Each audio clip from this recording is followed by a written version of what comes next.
Ross Russell that we know? She's Are you the, a daughter? I'm not sure that we've met, but I suspect you've met one of my relatives. I must have. Everyone has met Ross Russell. that's her uncle. Uncle. Great uncle. Great uncle, I'm afraid, Great Daddy. uncle. Yeah. Ralph Okay. is her great uncle. So stroke goes in the genes, does it? Well, let's hope so. Nice to meet you. Very And nice to meet you. Yeah, Tina has also joined. Good evening, Tina. Hello, everyone. Hi.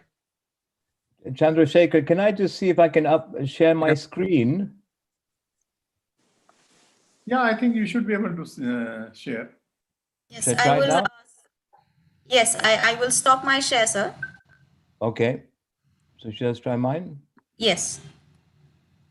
There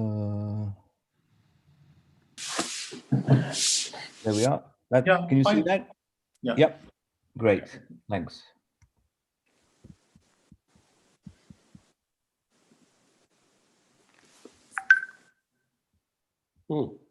Okay, Mansi, you can share the screen.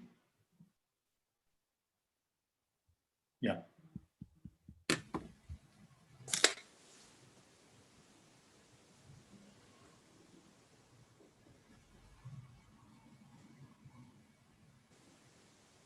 Okay, I think Gagan, we can start, and Dr. Lara will join in the meantime. It is time now.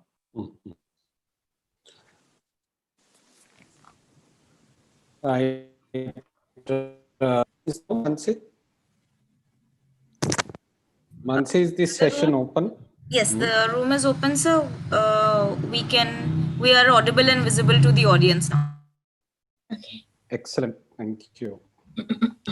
So, friends, ladies and gentlemen, this wonderful series conceived by Dr. Chandrasekhar and its Meshram.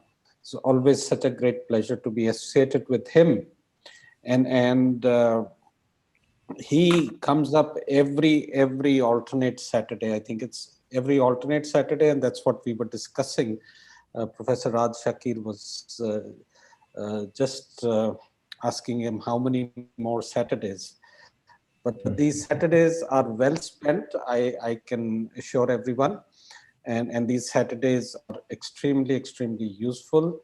And how we are going to spend the next couple of hours this Saturday, today, I request Dr. Meshram to outline the scientific program for today, and also to introduce the chairpersons, the speakers, and the presenters for today's session. Dr. Meshram, please.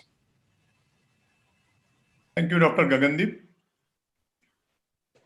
Dear friends, Yes. good morning, good afternoon, good evening, buenos dias, bonjour. On behalf of Tropical and Geographical Neurology Specialty Group of World Federation of Neurology, Indian Academy of Neurology, and Forum for Indian Neurology Education, I welcome you all for this fourth session of second series of WFN Neuro-Infections. Today, we have 2 talks and 2 cases. I welcome the eminent speakers, Dr. Tamar and Dr. Lara. And to chair the session, we have Dr. David Garcia and Dr. Tamar. This session is organized by Infectious Disease Division of European Academy of Neurology. And Dr. David is a member of that infectious group. Dr. David has masters in 3 areas: neuroinfections, clinical research, and headache disorders. And he stayed in different countries like India, Honduras, Cameroon, New York, Boston, Ivory Coast. So he's a real international person. He's fellow of European Headache Federation, is member of International Headache Society, member of European Academy of Neurology, and he's a chair of International Section of Spanish Society of Neurology. He's authored more than 50 publications and book chapters, and his main areas of interest are headache disorders. And he's currently working on the headache due to COVID-19, and about which we will listen to him in the next session on 7th November. Welcome, David. Thank you, Chandrasekhar. We have Professor Raj Shakir, former president of WFN. I welcome Dr. Raj Shakir. We have the case presenters, Dr.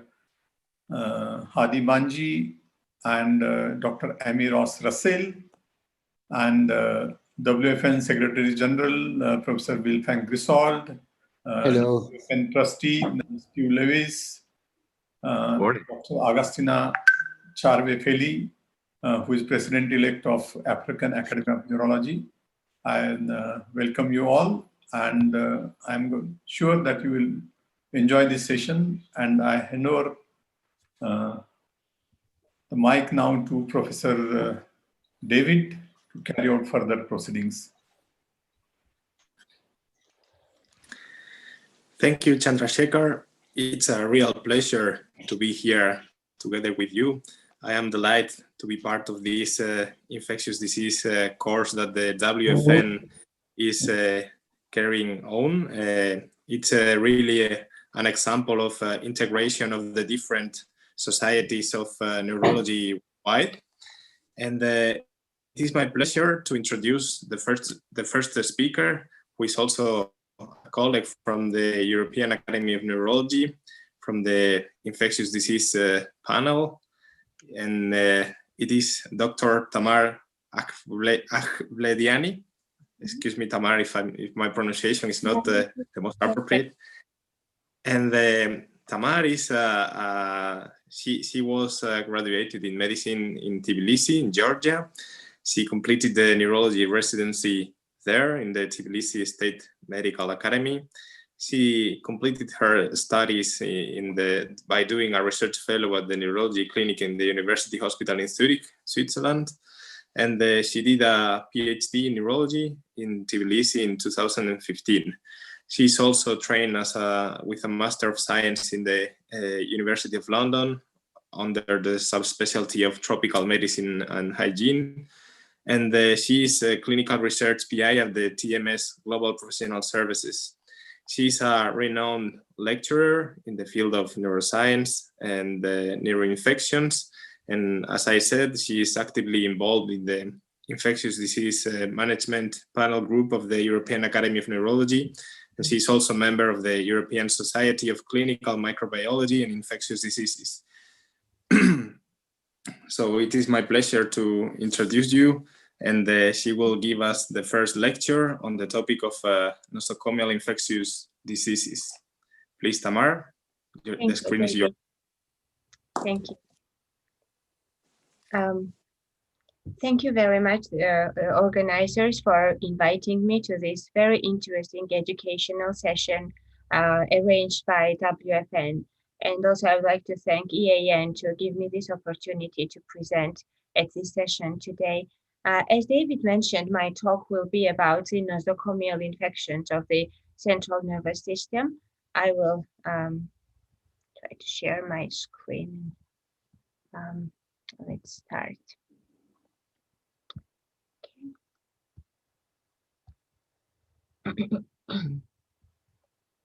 So, nosocomial CNS infections have no conflict of interest to declare. Okay. So as we all know, the nosocomial infections are infections which develop as a result of a long stay at the hospital or medical interventions. The nosocomial CNS infections are related to different problems, which some of them are common with the other nosocomial infections. Namely, it is increased hospital stay of the patient, elevated cost of care, also prolonged and impaired neurological complications, which can also end with death of the patient. The most common type of nosocomial CNS infection is ventriculitis and meningitis, and the next common are subdural empyema and a brain abscess.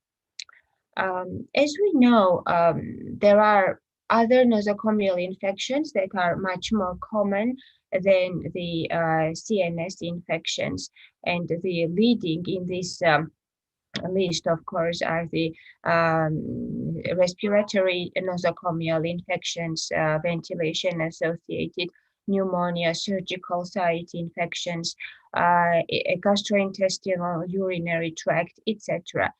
In this table here, we see that the central nervous system infections are coming at the 11th place among the different nosocomial infections, which is understandable because the central nervous system is protected by the external protective mechanisms as well as the blood-brain barrier, due to which it is affected by the nosocomial infections much less commonly than other organ systems.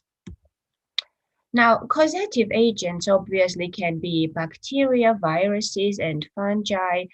In this presentation, I will focus on bacteria, which are more common, certainly more common than viruses. Fungi mostly are encountered in very immunocompromised patients. Also, we should remember that in postoperative meningitis in particular, aseptic meningitis is quite common, which is caused by the local inflammatory reaction to the blood breakdown products, and it may account for up to 70% of cases. So this is not a meningitis that is caused by the microbes, obviously. The nosocomial bacterial meningitis in particular can be related to different interventions. First and foremost, the invasive procedures. Craniotomy is most common. Also, placement of external or internal ventricular catheters, lumbar puncture, and intrathecal infusion of different medications, or spinal anesthesia, which are much less common than craniotomy as a cause of the nosocomial CNS infections. In addition, of course, head trauma, which causes the fractures of this skull bones, can be related to the development of nosocomial CNS infections, and the infection can be metastatic as a result of the bacteremia. The bacteria can break the blood-brain barrier and enter the CNS and cause the infection there. So, as we can see in this table, the frequency of different causes that we listed now are different.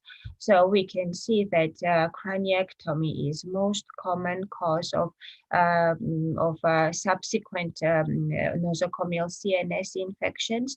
And also ventriculostomy is another more common cause, while the diagnostic lumbar puncture is much less common. According to this data, it is 1 case per 50,000 procedures of lumbar puncture. On this chart, we have the relation of the length of drainage and the development of the infection, bacterial infection. Here we can see this is external ventricular drainage. This is lumbar drainage, and we have any drain here in the middle. And we can see that the chance of the risk of the development of infections, a nosocomial infection, is increasing during the first 12 days, roughly 12 days after starting the drainage, and then the plateau is reached and the risk does not increase anymore. And also, as we can see, the lumbar drainage is associated with more likelihood of development of the CNS infection compared to external ventricular drainage. And the lumbar drainage is related to a higher risk for a longer time as well.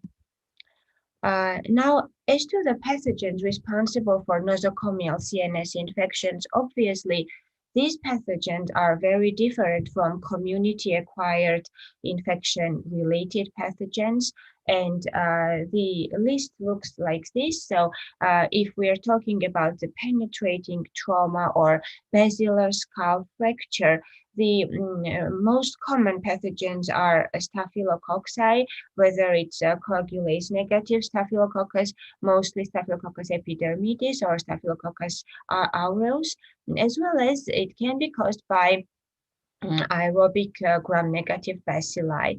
If there is an internal ventricular drain, then the cause is most probably coagulase negative staphylococci again, and Propionibacterium acnes.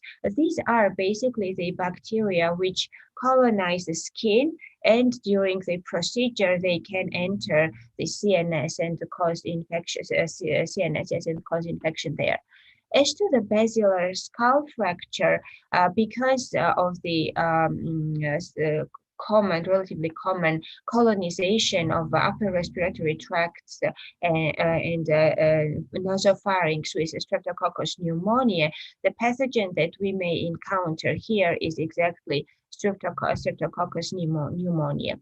But this list, of course, is not exhaustive because the patients who develop nosocomial CNS infections in many cases are those who stay in the hospital for a long time, and they get colonized with not only just common bacteria which colonize skin or the upper respiratory tract, but also those which are very typical for long stay at the hospital, which are gram-negative bacilli, of which we will talk about a little later.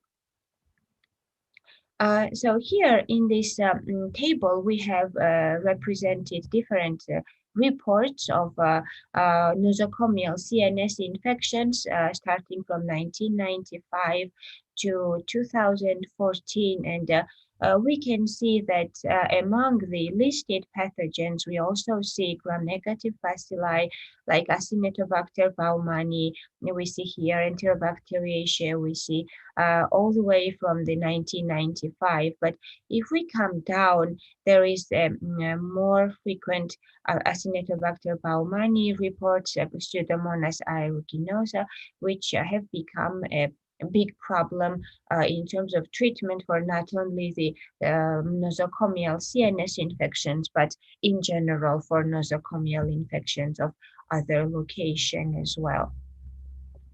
Now, regarding the microbiological data, just to look at the results of one of the study that was done in which 106 positive CSF cultures were reviewed from patients who had nosocomial CNS infections. And we can see here, this is a study from 2016, and we can see here the frequency of gram-positive organisms, which is 67%, and it includes staphylococci, and also including Staphylococcus aureus. And we can see that we have methicillin resistant as well as methicillin susceptible Staphylococcus aureus. Actually, MRSA is more common than sensitive, methicillin sensitive Staphylococcus aureus. And we can see here that we have quite high number, 30% of positive cultures, positive for gram-negative organisms, including Pseudomonas, Enterobacter, Klebsiella. There is a 1 or 2 cases of Acinetobacter. So, as to the clinical symptoms, in general, the diagnostic tools that we have for the nosocomial CNS infections is much scarce compared to the community-acquired infection, which as we all know, it manifests as an acute dramatic disease. In this case, the most common symptom that we may have is fever and decreased level of consciousness. As to the classic triad of meningitis, for example, it is only present in up to 50% of cases.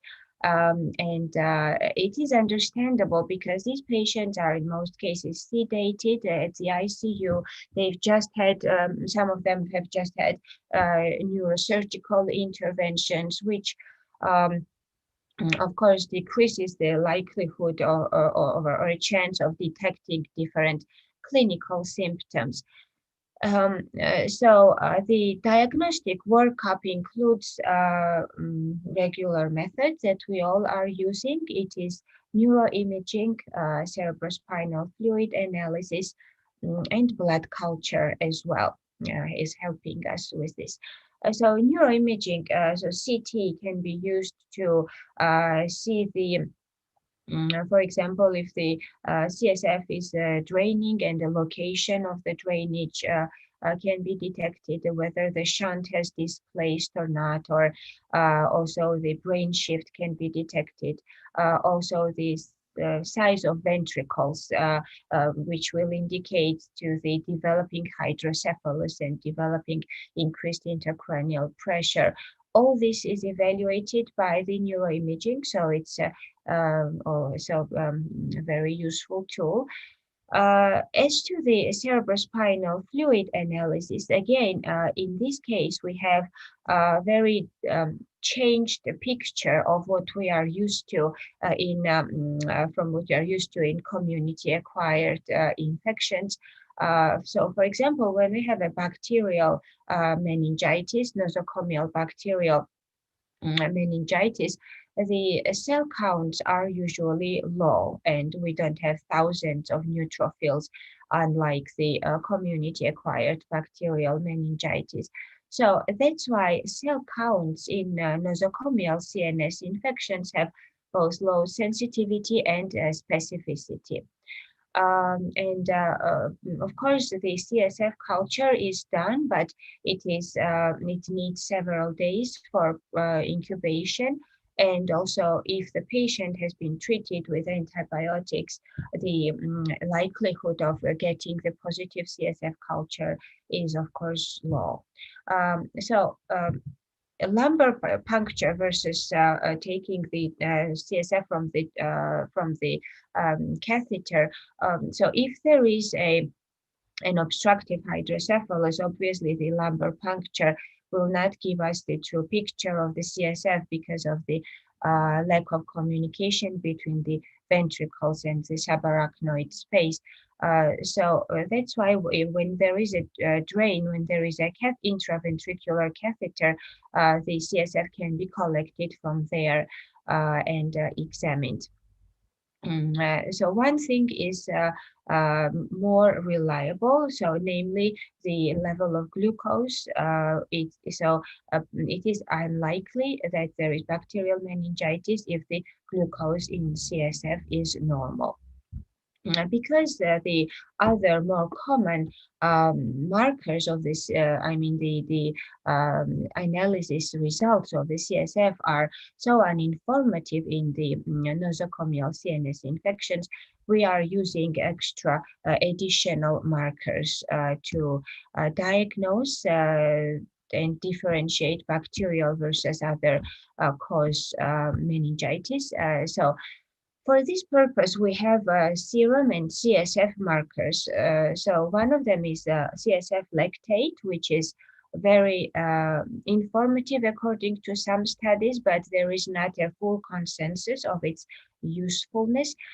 So basically, this lactate that we are measuring is a byproduct, is considered to be a byproduct of the bacteria which exist in the CSF.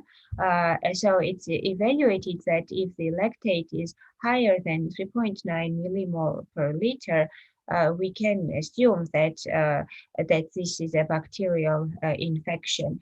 It has quite high sensitivity and specificity, but it has this both this drop if the patient is treated with antibiotics. So the sensitivity drops to 29% after the treatment of with antibiotics. So the second marker that is used in studies is a serum procalcitonin. So if lactate was measured in the CSF, the procalcitonin is measured in the in the serum, and so up to 1 nanogram per milliliter of procalcitonin or over than that is predictive of bacterial meningitis. But the thing is that it is not very specific because it can be elevated in bacterial infections of other location. So the other markers that also are evaluated are C-reactive protein, tumor necrosis factor alpha, interleukins, but there is not enough data on them yet. So here we have data from 215 adult and pediatric patients from one study, and their clinical and laboratory characteristics were evaluated to illustrate what we've just mentioned. So we can see that even headache is not detected in all of the patients. Only 48% of the patients have headache. Neck stiffness is only 18%. Nausea, vomiting is only in 40%. As to the CSF analysis, we can see here that leukocytes on average are 272 cells. And so we see here lactate level as well. And also we can see that the CSF culture is only partially helpful because the positive CSF culture is received in half of the patients, and the gram stain also is negative in, so it's positive in only 20% of patients. Positive blood cultures are quite uncommon, was in this cohort at least, so it was just 4% was positive for blood culture. There are newer tests, as we know, nucleic acid amplification tests, polymerase chain reaction assays, which can help with detecting the pathogen, with detecting the bacterial nucleic acid. Basically, negative PCR may be predictive of the absence of infection, but things are not that easy. So sometimes PCR still can be negative. So as to the concrete platforms that are available already, for example, there is a BioFire blood culture identification panel, which is initially for the blood culture, but basically it can identify any positive culture of any origin. So that platform can be used for the etiological diagnosis, and it includes many of the gram-negative and gram-positive pathogens that can be responsible for CNS infection, nosocomial CNS infection. But it is still, the platform is developed specifically for blood culture, so obviously more targeted platforms are desirable for the detection of the nucleic acid in the cerebrospinal fluid with PCR analysis. So now let me switch to the antimicrobial therapy in these patients. So here is the table from Professor Van der Beek's article, which gives us the empirical antibiotic regimens for different locations of infection based on the etiological causative agents. We have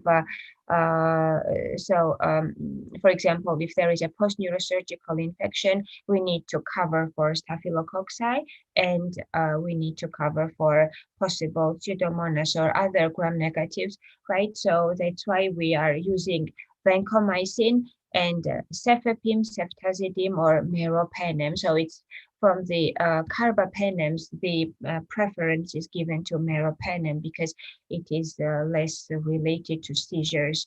So that's why meropenem is a drug of choice among carbapenems.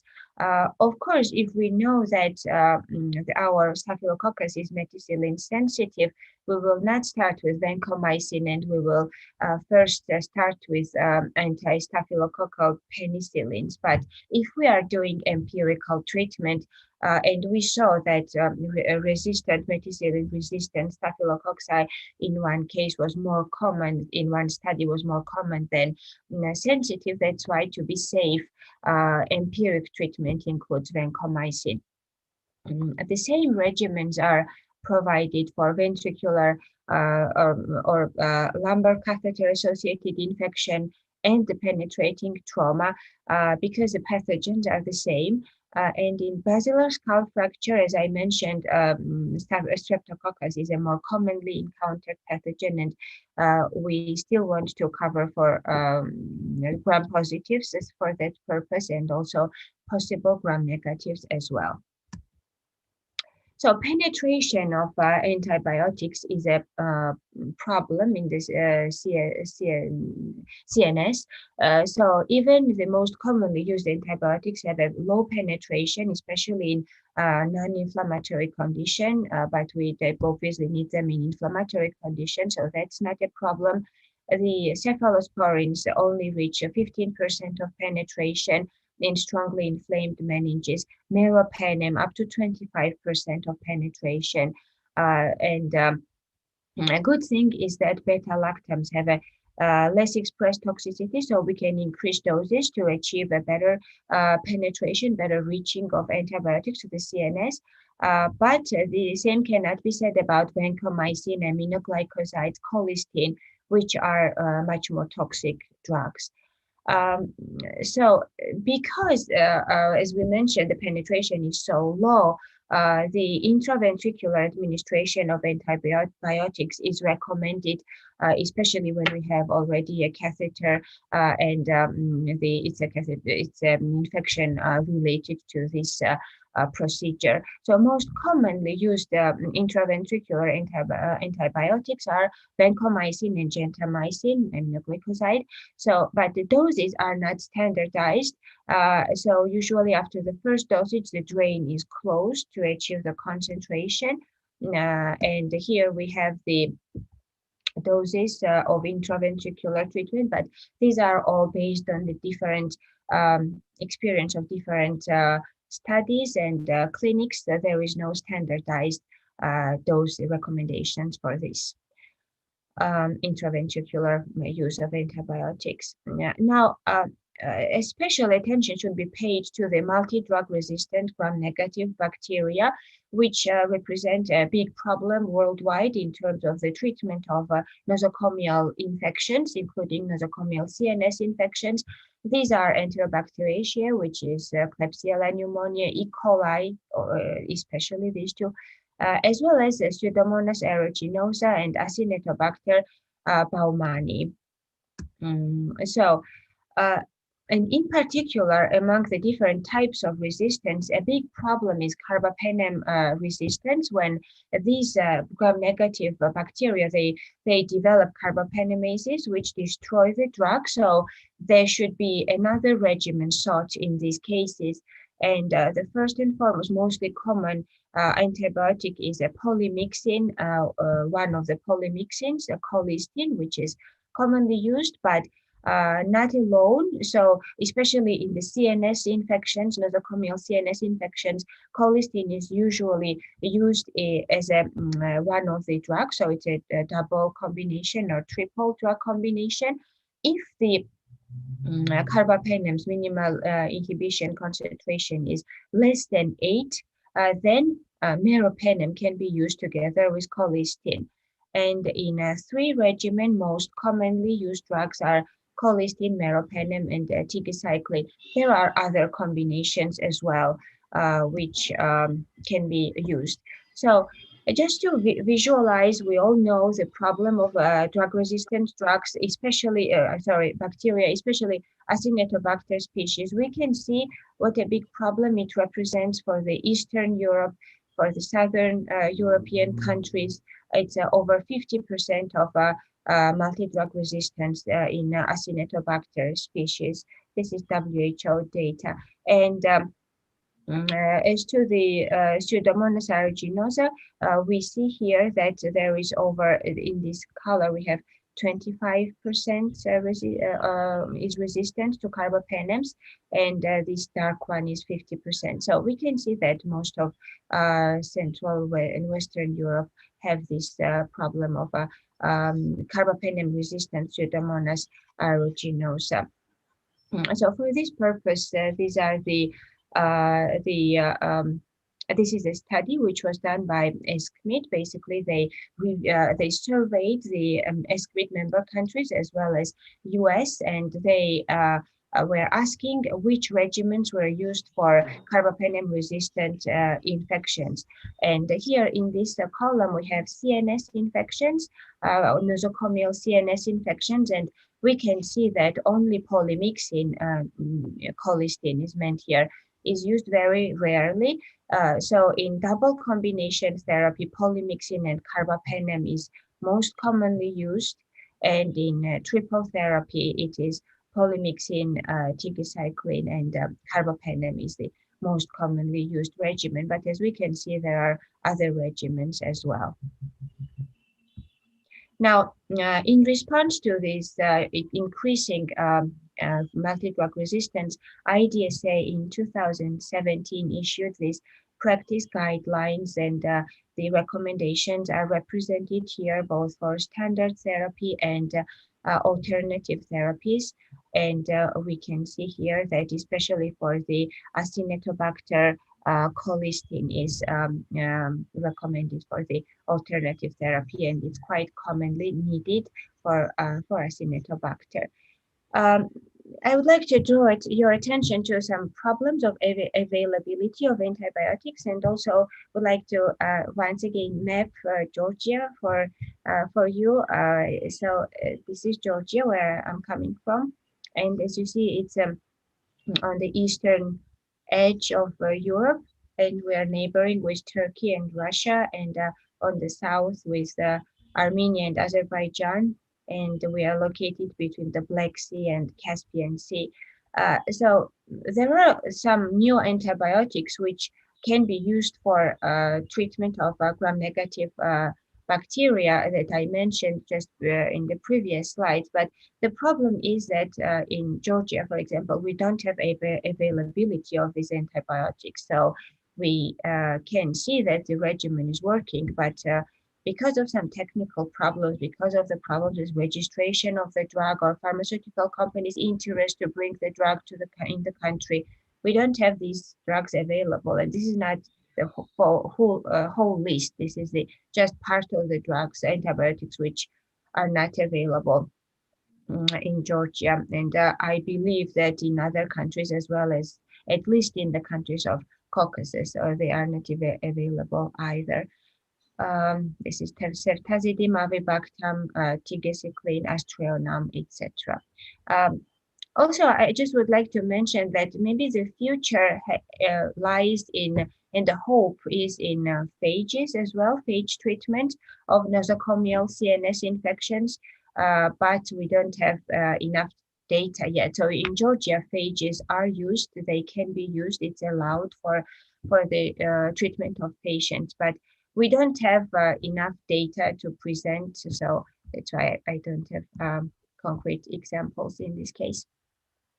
So just to mention, it's not just gram-negative bacteria that can cause the nosocomial CNS infections and are highly drug resistant.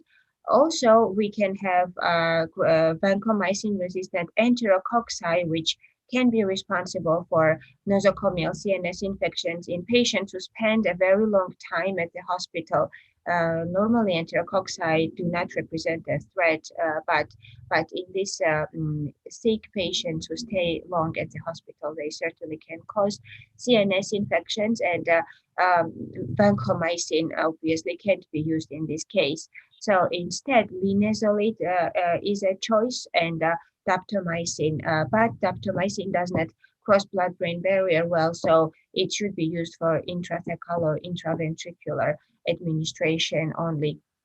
And linezolid also can be used if the patient has intolerance to vancomycin in other cases. So in the treatment of these infections, we may need to remove the catheter and replace the catheter. So there are reports where without doing this, the infection could not be resolved. And the shunt replacement, it depends. So different clinics have different approach. So roughly, if during 10 days after the removal of the catheter, the CSF culture is negative, then new shunt can be placed. So what can be done for the prevention of the nosocomial CNS infections? Of course, first and foremost, it is effective infection control system at the hospital is very important. Standardized surgical techniques in order to minimize the risk. Also, recently the impregnated catheters are used, and they are more helpful to protect from the infection, and antibiotic prophylaxis is useful as well.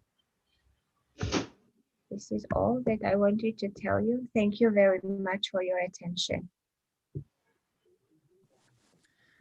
Thank you very much, Tamar, for this excellent overview of nosocomial CNS infections. The topic is really relevant because, as you said, it's not the most frequent location for a nosocomial infection, but in terms of mortality rate is by far really important. So every clinician must be prepared to manage them. We have some questions from the audience. The first one is from Dr. Krishendu Chaudhuri, and he asked about the management of a patient with a CSF rhinorrhea. Should we treat them, or can we expect the spontaneous recovery of people with cranial liquorrhea? So the approach is definitely to try to find the cause of the leakage and close the leakage, definitely. But putting the patient on antibiotics for prophylaxis, at least I think that is much more so protective from development of the infection. So I would consider treatment with prophylaxis treatment with antibiotics.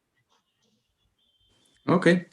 Next question is from Vinod Patel, and he says that most nosocomial infections occur in patients that are already treated with antibiotics. So how useful are the diagnostic tests when the patient has been already treated? That's of course, this is of course a very good question and very big problem that these patients are already treated with antibiotics in most of the cases. The exception is that when the patient first goes to the hospital, has some procedure, and in 48 hours develops the infection, which is a truly like nosocomial infection developed after the admission of 48 hours. And if these patients are not already on the antibiotic treatment, then they are naive to antibiotics, and we can try to do the investigate this test. But otherwise, of course, most of them are already treated, and that's why the CSF culture has very low yield in these patients, and that's why the PCR platforms are more useful and more hopeful for the etiological diagnosis. Okay, excellent. We have now some questions about therapies, And the first is about the role of metronidazole, and the second about the role of steroids in the treatment of CNS nosocomial infections. Is there any role for them? So I would say that as to the steroids, there is no different recommendations. I probably should have mentioned it in my presentation because steroids always are a controversial topic. And finally, for the bacterial meningitis, the recommendation is for the not nosocomial, but the community-acquired bacterial meningitis, that it is recommended to use steroids. So likewise, in these patients, steroids are not contraindicated. At least I have not seen any report which would advise from using corticosteroids. And metronidazole, if we are thinking about the anaerobic infection, we may consider metronidazole, but in the spectrum of bacteria that we reviewed, metronidazole is not a treatment of choice. Okay, and the next question is about the management of patients that underwent shunt. Should we put them into antibiotic prophylaxis? And if the response is positive, which antibiotics and for how long? I don't have a very big personal experience on this type of patients and their treatment. So based on the recommendations, it is safer, I would say, to put them on prophylaxis for about 7 days. And after that, usually we should not have complications if during the 7 days infection did not develop. So based on the literature, I can answer this question. Okay, I think that there are some other questions on the forum, but for the sake of the timing of the session, we may discuss them later at the end of the session. Some of them are a bit more specific. So thank you very much, Tamar, for your excellent presentation. We really enjoyed. And now we move to the next speaker. I don't know if we can see the slides presenting Dr. Laura Benjamin. While put up the slide. Okay. Our next speaker will present the topic stroke and infections, a really interesting topic also.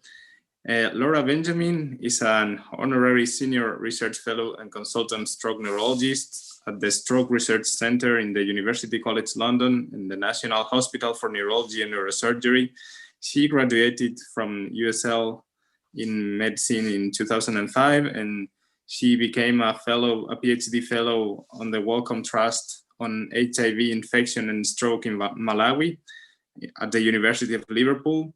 She is also a clinical lecturer in neurology, and she completed her specialty training in neurology and stroke in the Walton Center from the University of Liverpool and UCL. And she is mainly focused on the area of viral infections, particularly HIV and stroke, including a wide range of aspects of these two conditions. And she's really an expert with a lot of publications, more than 60 in the field of infection, stroke, and neurology. So please, Laura, the room is yours. You're muted. Hi, can you hear me now? Yes. Thank you very much, and thank you for inviting me to give this talk. I'm just going to share my screen.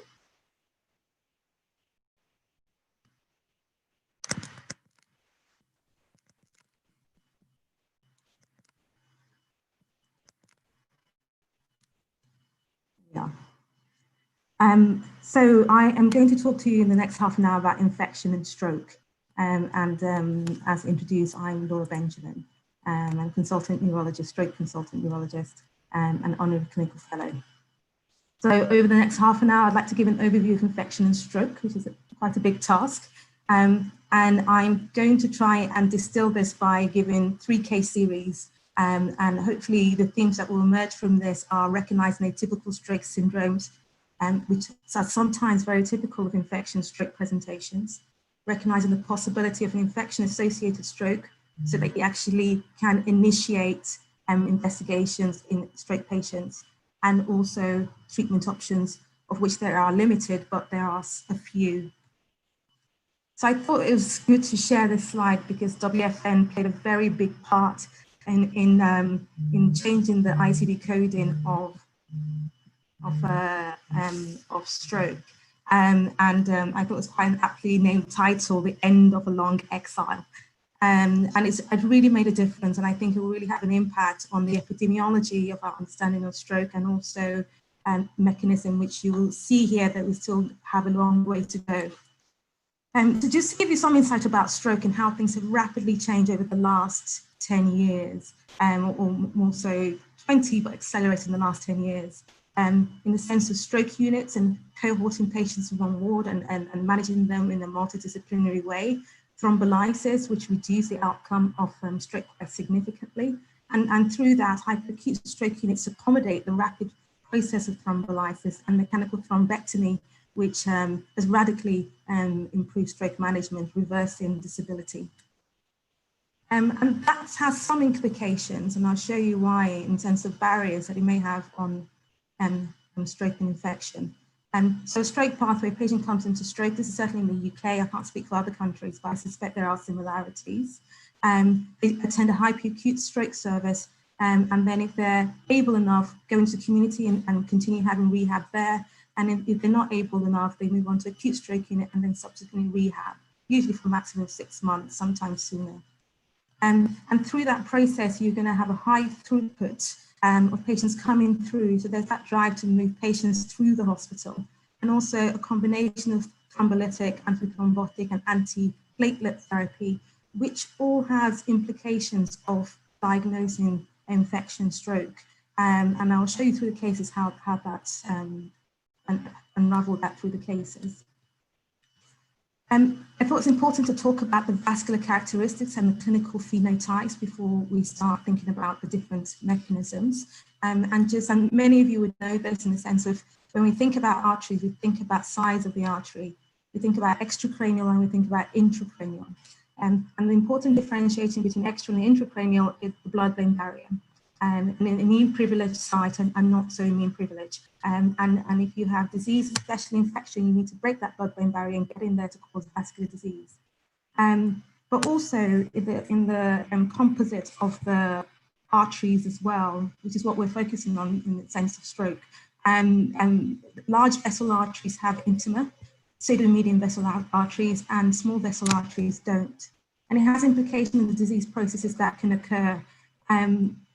Ischemic strokes tend to occur in large and medium-sized vessel arteries, and they usually are related to atherosclerosis. Atherosclerosis is a disease of the intima, and hence it can't really occur with small vessel. Hardening and stiffening does occur, and that's arteriosclerosis. So that's a subtle difference.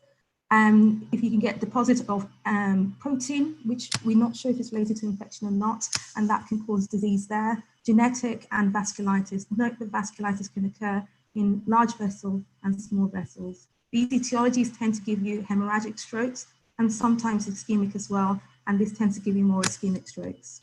And also an important thing to note, even though I'm talking about stroke, the underlying mechanisms are overlapping. And with small vessel disease, it tends to be more cognitive impairment that they may present with, and with medium large vessel disease, it tends to be stroke. It's important to bear that all in mind, otherwise, when patients present, you may be misled. This is a nice review that talks about types of infections and the etiology. In a nutshell, any infection can cause stroke in the right context, and there are lots of different mechanisms in how it can do so. So here they describe preceding concomitant infection, systemic infection outside the CNS, and we'll talk about triggers of infection shortly. And these are things like influenza, chlamydia, helicobacter, and maybe even COVID as well in that sense. Or you have a preceding infection that is concomitant and continuous with a CNS infection. So things like meningitis that invades the CNS through the meninges and then infiltrates to cause endarthritis obliterans and then strokes. The accumulation of the burden of infection is associated with plaque burden, and that's probably an underlying systemic inflammation. And then you have some infections that are related to vasculopathy. And they describe it as vasculitis or vascular remodeling, but I will encompass those two together because it's essentially vasculopathy and probably have overlapping mechanisms. Some can be hypercoagulable, which again, COVID may fit into this category, and hepatitis C certainly does. And then these two are usually not affecting the integrity of the vessel, and it's a disease of the heart that causes embolic phenomenon. Important thing is those in red have the fluid there will have an impact on the endothelium, and the other ones don't. The endothelium, when you talk about vascular disease, is critical in mechanism. It controls inflammatory response and vessel remodeling, barrier for endocrine and paracrine functions, regulation of the blood, the tonicity of the blood.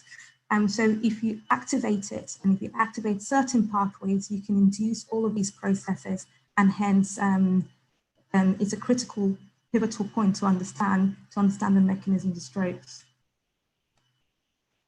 And this is a nice overview that was actually published recently, this year, on the basis of COVID-19.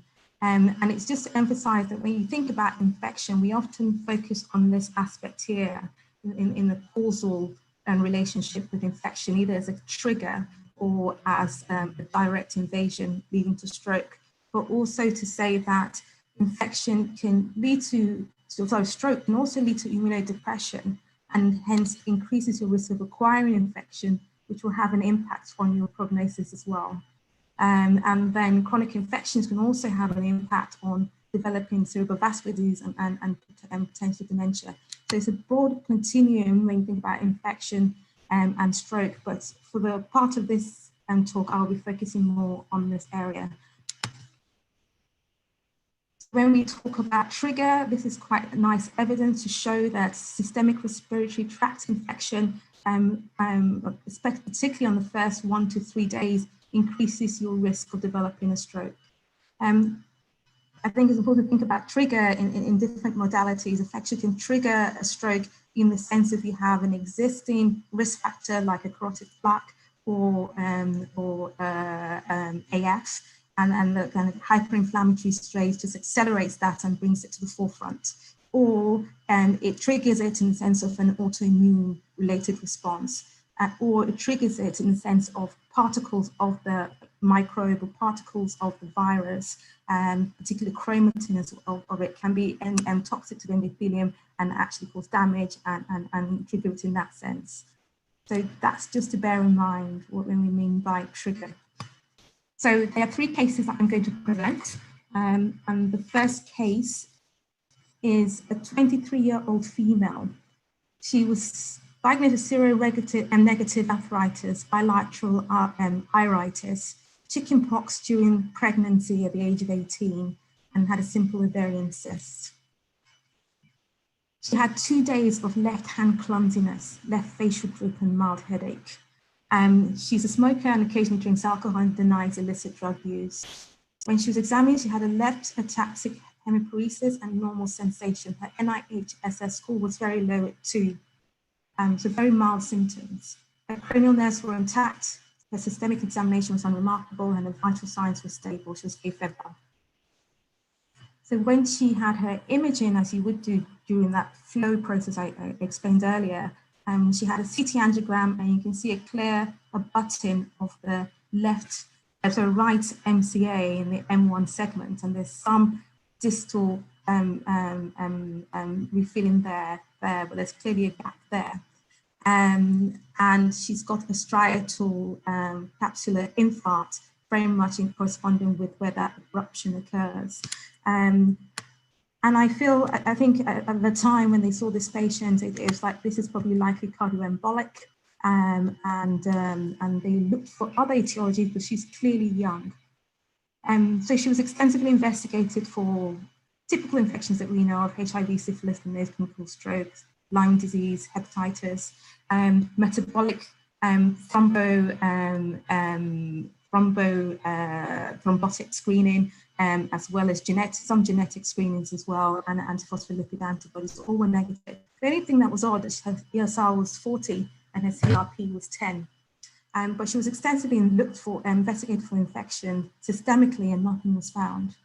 Her bubble echo, TOE, ECG, 72-hour tape were all remarkable, and that was looking for the cardioembolic source, and the chest X-ray was normal. At this stage, this lady was walking around on the ward and feeling quite well and looked quite well, and she was given the usual antiplatelet, statins, and discharge home with early supported discharge to manage her, and stroke outpatient follow-up to follow her and see how she's doing. And things are always easy in hindsight, but in December 2016, she represented to hospital and with sudden onset headache, nausea, and blurred vision. Her mum reported significant fatigue, sleeping most days, personality change, and low in mood since her discharge in May. This time she had a left homonymous hemianopia, and her ectatic hemoptysis had completely resolved.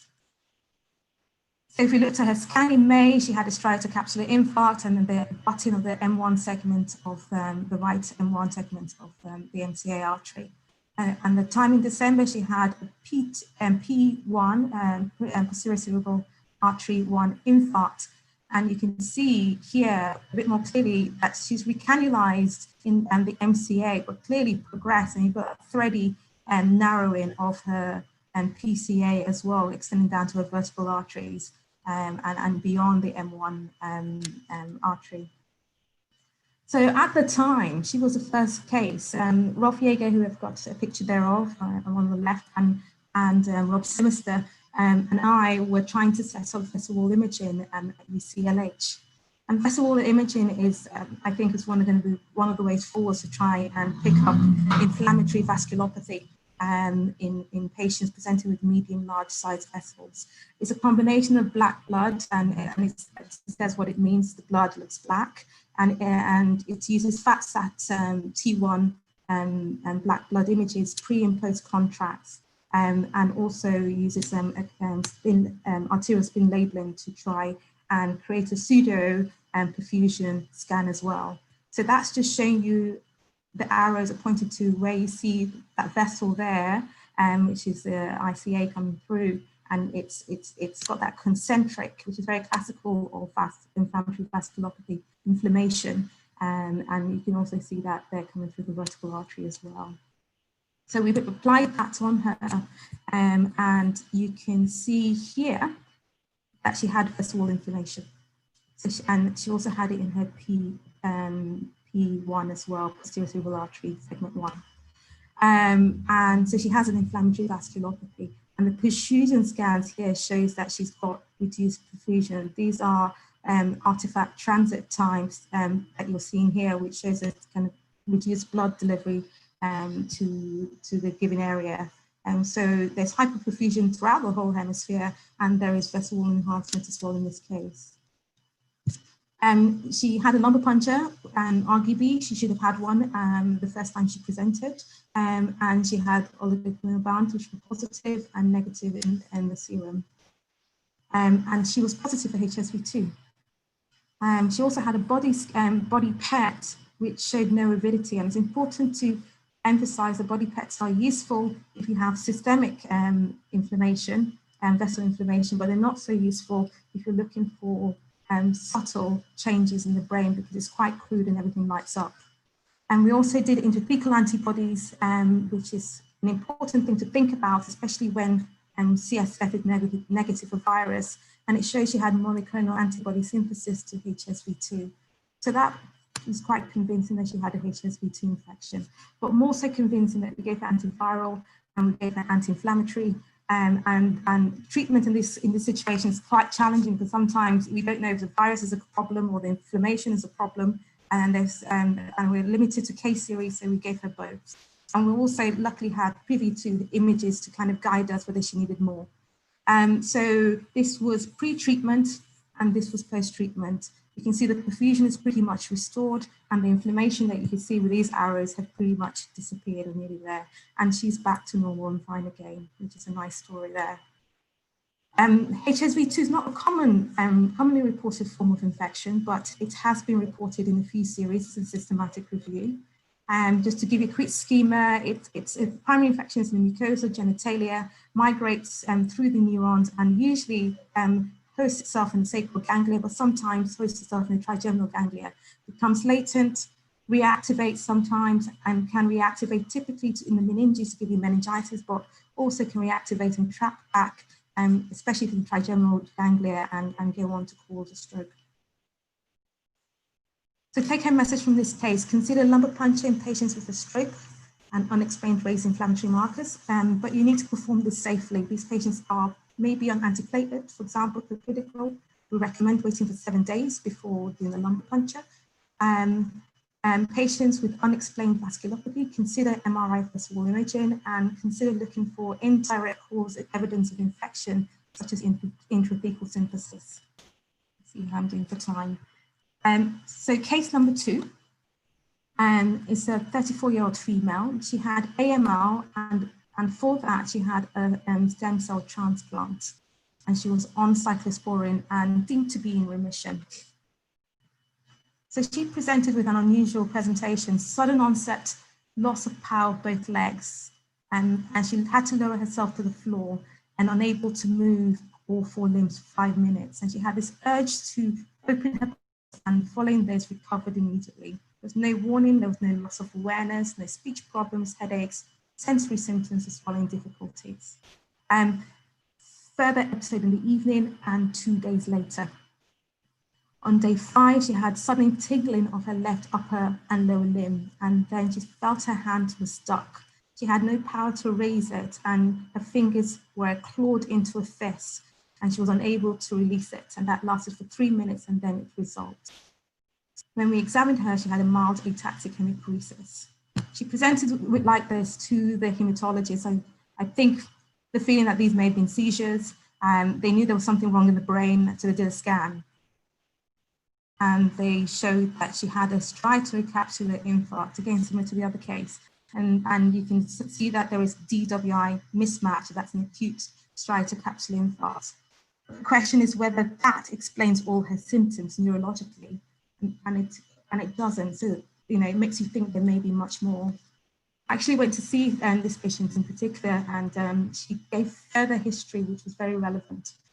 She had ongoing constitutional symptoms for the last 4 months, and she also had multidermatomal shingles affecting T12, ophthalmic on the left, and possibly on the right as well. Since January, she had been on prolonged treatment, initially on acyclovir high dose for a week, and she carried on having eruptions, and then she was given high dose valacyclovir. And she completed that at the end of March, and then was switched to prophylactic valacyclovir. Her CSF, she had some pleocytosis.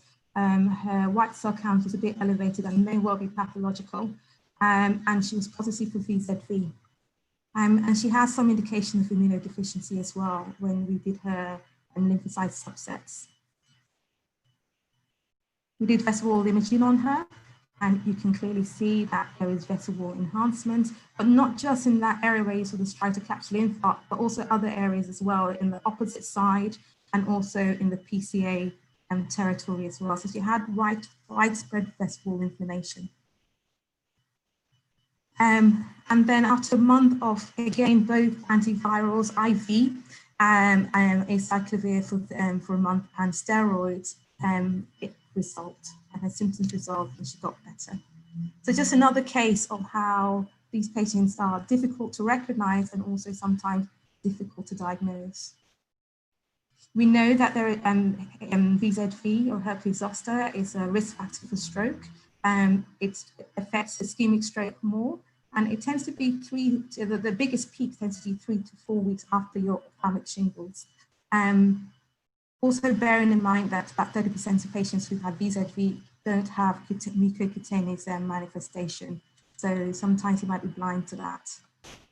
And again, just to emphasize that point, that VZV tends to, in the majority of cases, host itself in the trigeminal ganglion. You can see how close that is to the terminal ICA and the middle cerebral artery as well. So it makes sense that that's the area that was affected.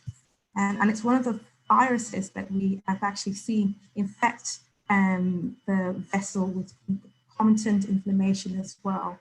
So in sense of causality, that's the one virus that we're convinced is causal in developing vasculopathy. The take-home message from this is think about stroke when there is a mismatch with neurology and neuroimaging. Recurrent invasive varicella zoster can arise despite treatment, especially in those with immunodeficiency, and may require aggressive treatment like we saw in that case, and is treatable. So last case, case 3. A 73-year-old lady of African descent presented with expressive dysphagia and right-sided weakness affecting the face, arm, and leg. She had a past history of diabetes, hypertension, and high cholesterolemia. You're probably thinking, why am I presenting this case? This surely is a straightforward stroke. And on arrival, her GCS was 13. She lost her point on, I think that should be 14, on her speech. She had right facial droop. She had a moderate expressive dysphagia. She was hyperreflexive throughout her right side with an extensor plantar. So she had a right hemicresis as well, and quite profound weakness on that side. Her vital signs, just hypertensive, but her vital signs were otherwise normal. And if you can see here, she's got an MCA territory infarct. This is the DWI, and that scattered pattern that you see often suggests embolic phenomenon. And when it's restricted to one hemisphere, it's either going to be an artery or cardioembolic. So that's where you look for in this type of cases. It could also be vasculitis, but you look for those two things first. And if you see it on both sides, then you think more vasculitis. This is an inverted CT scan in the sequence, and just to highlight in that corresponding hemisphere in the ipsilateral side, that's the ICA coming up, or the common carotid, and as it bifurcates, you can see it's quite narrow, and we can compare that to the opposite side, you can see that also there's a floating thrombus. So this lady has got a atherosclerotic plaque, significant, and that's causing the artery emboli that she has. So in normal circumstances, if they're eligible, they have mild symptoms, and they have no contraindication, you offer carotid endarterectomy within 14 days. So at the time, again, another fortuitous finding, we started HIV opt-out testing at UCLH at the time this patient presented. And I'll just give you a quick overview. It's in the British HIV Association recommends that if the prevalence of HIV is more than 1 per 2,000 population, you should be offering opt-out HIV testing. This is not always done, but we did it, and we had a 99% uptake, and we detected 6 positive patients in that time. And that meant that we were picking up a patient every other month by doing that. So she came back positive, which was unexpected. As I explained before, this is a 73-year-old. She has all the vascular risk factors, and she has an explanation for her stroke. So what do we do with this HIV test? Her CD4 count is 420, and her viral load was 107, which is quite suppressed if this is her first diagnosis. And it makes you wonder whether she'd known about her diagnosis and was taking treatment already. But what the HIV status does is expand the differential diagnosis, because you have to think about other things like infections, opportunistic infections that you can treat as well. So possible causes of HIV-associated stroke to think about are vasculopathy, opportunistic infection and neoplasia, coagulopathy and cardioembolism. And the vasculopathy has been, there are different forms of it. There's vasculitis, and there's accelerated atherosclerosis. There is emerging evidence that that occurs, but it's not definitive. And there's this kind of halfway house that looks, it's not vasculitis, it's not atherosclerosis. It may well be the burnt out phase of vasculitis and leading on to atherosclerosis, but there's still more understanding that needs to be done in that area. But these are the 3 phenotypes that we've seen in HIV. And how do you approach them? I guess this is condensed from me studying this for the last 10 years, to categorize it into immunosuppressed, low CD4 count and high HIV viral load, recent ART initiation, especially if they've started within the last 6 to 12 months in the context of a low nadir CD4 count, and an iris phenomenon has been seen to occur again in a few cases, but there's more data coming in that should shed better light. And again, as iris, you think about unmasking of another opportunistic infection or paradoxical process going on. And if they're immunocompetent, i.e. that HIV viral load is high and low CD4 count, the etiologies that tend to occur in this group is atherosclerosis and cardioembolism. So in her case, her atherosclerosis is probably accelerated by her underlying infection. And when you're immunosuppressed, you're thinking more about opportunistic infections, coagulopathy, and neoplasia. So just to think about management, it's complex because a lot of the drugs that we give in stroke, antiplatelets, anticoagulation, statins, some of them interact with HIV treatment. So you have to be mindful of that, and you don't want to cause toxicity or inefficacy in drugs not being so efficacious. So there is a website which is put together by the Liverpool pharmacology unit headed by Professor Sekou. And you just effectively plug the drug that you're interested in. It tells you what, and the antiretroviral treatment drug that the patient's on, and it tells you if they interact or not. Aspirin is relatively safe, but you have to be cautious with some statins and some NOACs as well. Just a few things to think about in terms of management as well in HIV. Mechanical thrombectomy and thrombolysis. There's no evidence to show it's unsafe, but there haven't been definitive trials, just retrospective analysis. Antiplatelet drugs such as clopidogrel may have implications with LP. It shouldn't deter you from doing it, but you may have to wait, as likewise with anticoagulation. But you can screen for other infections in the meantime. You can use radiology to screen. You can look for fungal infection, BTD, glucan, galactomannan, cryptococcal antigen, and urinary LAM for TB, treponema, VDRL, nasal VZR, which is linked to low-grade viremia and reactivation of CNS VZV. Again, anecdotal series, but it is something. And then if you suspect there is a vasculopathy, vessel wall imaging is useful.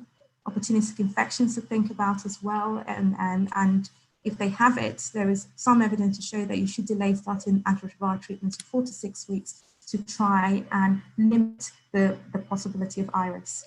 And consider steroids in those with non-opportunistic infection, iris vasculopathy. So take-home message from this: differential diagnoses are broad in HIV and stroke, but immune status and timing of ART status can help to focus. Possible complexity in managing comorbidities in HIV, but knowing that they HIV will be helpful. And then stroke treatment can limit rapid investigations, and drug-drug interaction can also be a problem. But there are things that we can do to limit this. Think about HIV or offer opt-out testing, or refer to the drug-drug interaction website. So you may have others in the local countries, but certainly we have one in the UK. And I can't really give a talk without talking about COVID. And this is a work in press from our department. And just to give you a quick overview of what we're seeing in our population, we've found that the risk is high in Asians, and multiple large vessel occlusion is common in these patients. It's common that they have high CRP. It's common that they have high D-dimer, which indicates inflammation, which indicates hypercoagulability, and it's also associated with increased death and increased hospital stay and increased severity. So given all I told you, I guess this is not news, and this is something that you would expect anyway. So it's a different virus, but it's the same clinical conundrum that we're seeing here. And in a nutshell, we need to understand the mechanism better to try and develop treatments, interventions for these patients. So just bringing you back to the slide again to show us a spectrum, and we need to think about it that way. And there's still a lot to learn to unravel in this area. And just to say thank you for Richard, Nick and Dan for their case contributions, and also my academic collaborators. And I didn't mention the Malawi stroke unit, but I think it's important too. We're setting one up in Malawi, it's first in the country, and WFN have been generous in supporting us with that as well. So we thank you for that. And my sponsors who've supported me throughout the years. Thank you. Thank you very much, Laura, for this excellent overview on the topic of stroke and infections, and the stroke in COVID in particular. Indeed, you already answered partially one of the questions that arised from the audience. One of the attendees was asking whether the COVID-related stroke is related more with endothelial damage or with the hypercoagulated state. So what are your feelings about the topic in view of your series? Yeah, as I said, as in I wasn't involved in that series, it's just someone in the department, but I think both are happening. I think it's a trigger in the sense of a masking mechanisms that already exist, but also it's a trigger in the sense of endothelionopathy and causing hypercoagulability that way. But there's still so much to know and understand. I don't know if Dr. Meshram wants to say something about this, because I see it on the questions. But by now, do you have data from pathology about what's happening on the brains of those stroke sufferers with COVID infection? No, but there was a nice series that was published just Friday in the Lancet Neurology. These weren't patients presenting with neurology, they were patients presenting with asymptomatic changes. And they showed that there was indications of COVID in the cranial nerves and particularly in the area of the brainstem. And there was evidence of endothelionopathy, but there wasn't any evidence of virus there. The editorial title was "Catch Me If You Can." And I thought that was quite apt in a way, because when it comes to vasculopathy, it usually leaves a trail, but you often can't see the virus there. Mm-hmm. There were also some questions about the imaging, blood vessel imaging. People were like, they wanted to know a bit more about the indications, if you need any specific software, and which are the sensitivity and specificity of these techniques in the infection-associated stroke. Yeah, no, it's a really good question, and I think we're still trying to understand it. As in that the papers that were published were in 2017, actually, when they developed a consensus statement. And I refer the person who's asking questions to that paper, because that talks about the pitfalls and it talks about the sequences and how to develop it. It really requires an experienced neuroradiographer and experienced neuroradiologist to do it and to optimize it, because there are lots of artifacts that can be misinterpreted and you can overcall it unnecessarily. We had looked at a series of about 15 patients and followed them up over 2 years. You saw 2 of those in the case presentation that we've seen.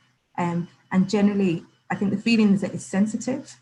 Then when you pick it up and it's that concentric, not the eccentric type of inflammation. And eccentric kind of implies atherosclerosis, but concentric kind of implies an active inflammatory vasculopathy. It seems to be sensitive for it. Doesn't tell us what it is, if it's infection or just an autoimmune related inflammatory vasculopathy, but it's the first step to trying to work out what's going on in these medium, large size vessels. Okay, excellent. There's also another question related with the autoimmune mechanisms, or one of the presenters wants to ask you about the tuberculosis related vasculitis, and about in this particular case about the hypersensitivity vasculitis that arises sometimes when you are not able to prove the presence of the mycobacteria in the CNS, but the patient has recurrent strokes and it seems to be steroid responsive. Yes. So tuberculosis, as we know it, usually comes through the meninges and infiltrates into the brain that way, evading the blood-brain barrier, and causes an endarthritis obliterans. So typically, you will see it in the areas where there's a lot of meninges, so the basal ganglia, and that's where you often tend to have your strokes. Whether it can be an autoimmune trigger, that's plausible. I don't think there are kind of series that describe that. I'm not familiar with that, but it's plausible that it can trigger an autoimmune phenomenon and therefore be responsive to steroids. And in line with this question, some other attendee asks about the role of steroids in those strokes which are related with delayed vasculopathy, in some cases with latent onset stroke, which is likely related with vasculitis or delayed cerebral vasculitis. Do you suggest to consider methylprednisolone, which is a bit controversial in the hyperacute phase of stroke? Yeah, well, I think the challenge that we often have is actually defining that they have an inflammatory vasculopathy. And you need to have that, because if you start something like steroids, you need to know when to stop. You need to know if there's improvement. So you need to have some target. The challenge we've always had before, that if it's a medium large vessel disease, if you do a biopsy, it might be negative. High chance to be negative is not if it's not a panarthritis. So things like vessel imaging are emerging tools that will help us with that. So my suggestion is confirm that it's an inflammatory vasculopathy first.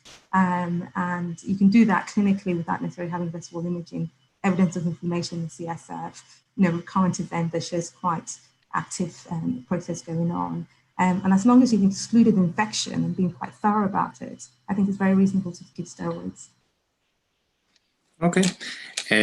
Related with the imaging of infective stroke, is there a role for CT angiography in the diagnosis of infectious causes of stroke? Yes, so those two patients had CT angiograms, and what it indicated is narrowing and beading, which is useful to, these are kind of patterns that you see with vasculitis or vasculopathy. The vessel imaging gave us more confidence that it's inflammatory, and hence gave us more confidence to treat them definitively. But CT angiogram, absolutely, is the first step to try and getting closer to the underlying etiology. Mm-hmm. And the last question is, which is the best diagnostic test in CSF for HSV or VZV? Vasculopathy, the PCR, the serum, and the serological tests? Yeah, good question. I say try, if it's negative, if you use this PCR, because that's the easy thing to do and it's quicker. And if it's negative, then, and you suspect it's an infection, then look for intrathecal synthesis in the CSF. It's useful to do serology, because if it's negative, i.e. they've never been exposed to varicella zoster or HSV, then it's unlikely to be. But most people at an adult age will have VZV and HSV. So think about it in that sense. Okay, thank you very much. There are no more questions from the audience. So thank you. Thanks again for this wonderful lecture. I think that I speak in the name of all the attendees, and we really enjoyed. And it's time to move to the first case of the for me it's the afternoon, but perhaps I should say the morning or the evening, depending on the geographical location. So thank you, Laura. And now we move to Amy Ross Russell from United Kingdom as well.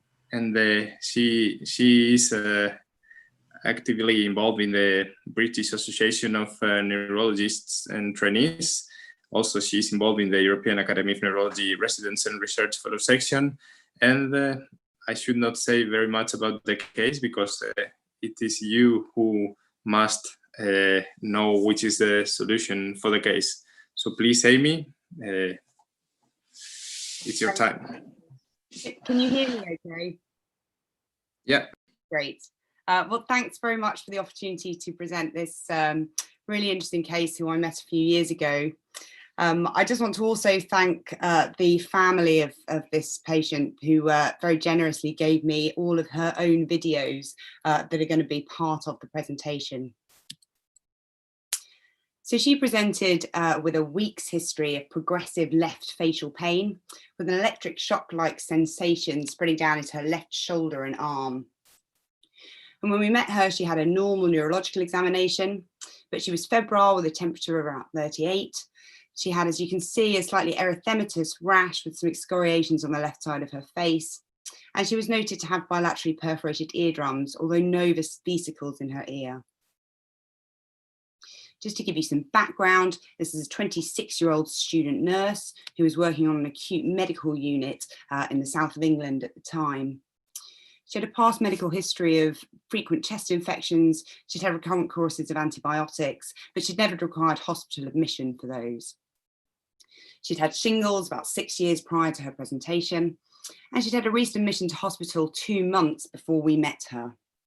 She took no regular or recreational medications. She was the eldest child of a non-consanguineous Caucasian couple, and there was no recent travel, and her family were well. And this was 2 months earlier. So she'd presented to her GP with some coryzal symptoms and a high fever the day after her hepatitis B vaccination, which she was having in order to work as a nurse. She had been treated with some penicillin, but it hadn't affected things, and she presented to hospital 2 days later.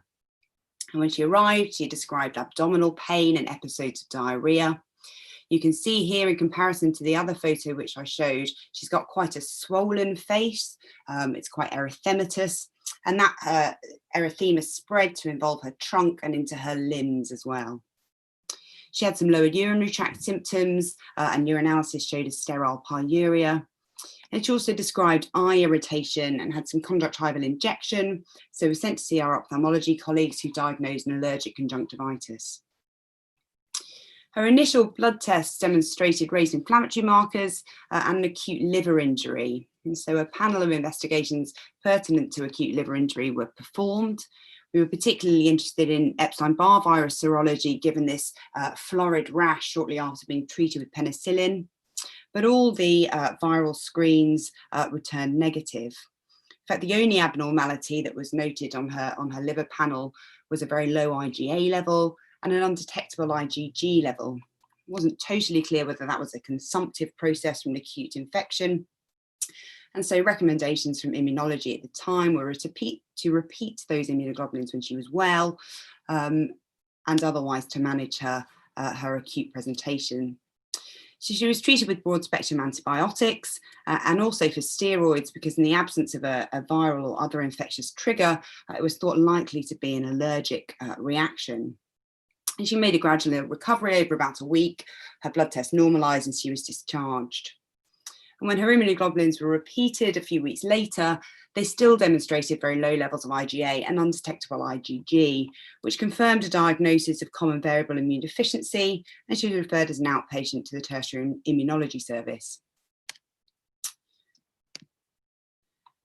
And this is a few days after she first presented. You can see she started to develop these involuntary movements in her face. They started on the left-hand side of their face. They were brief, they were stereotyped. I'm just going to show that again. Oh, sorry. Let's go back and show that video again. You can see there they've spread to involve the right-hand side of the face as well. They were fairly limited initially, and then started spreading down to involve the left arm. And they progressed quite quickly. This EEG was done on day 10. And you can see here the fairly continuous twitching affecting the right side of her face here. There's some brief high amplitude, high frequency changes on the EEG. Those are EMG artifacts which disappeared with the administration of anticonvulsant to reveal a normal underlying EEG. So her background EEG was normal and there were no cortical correlates for these movements.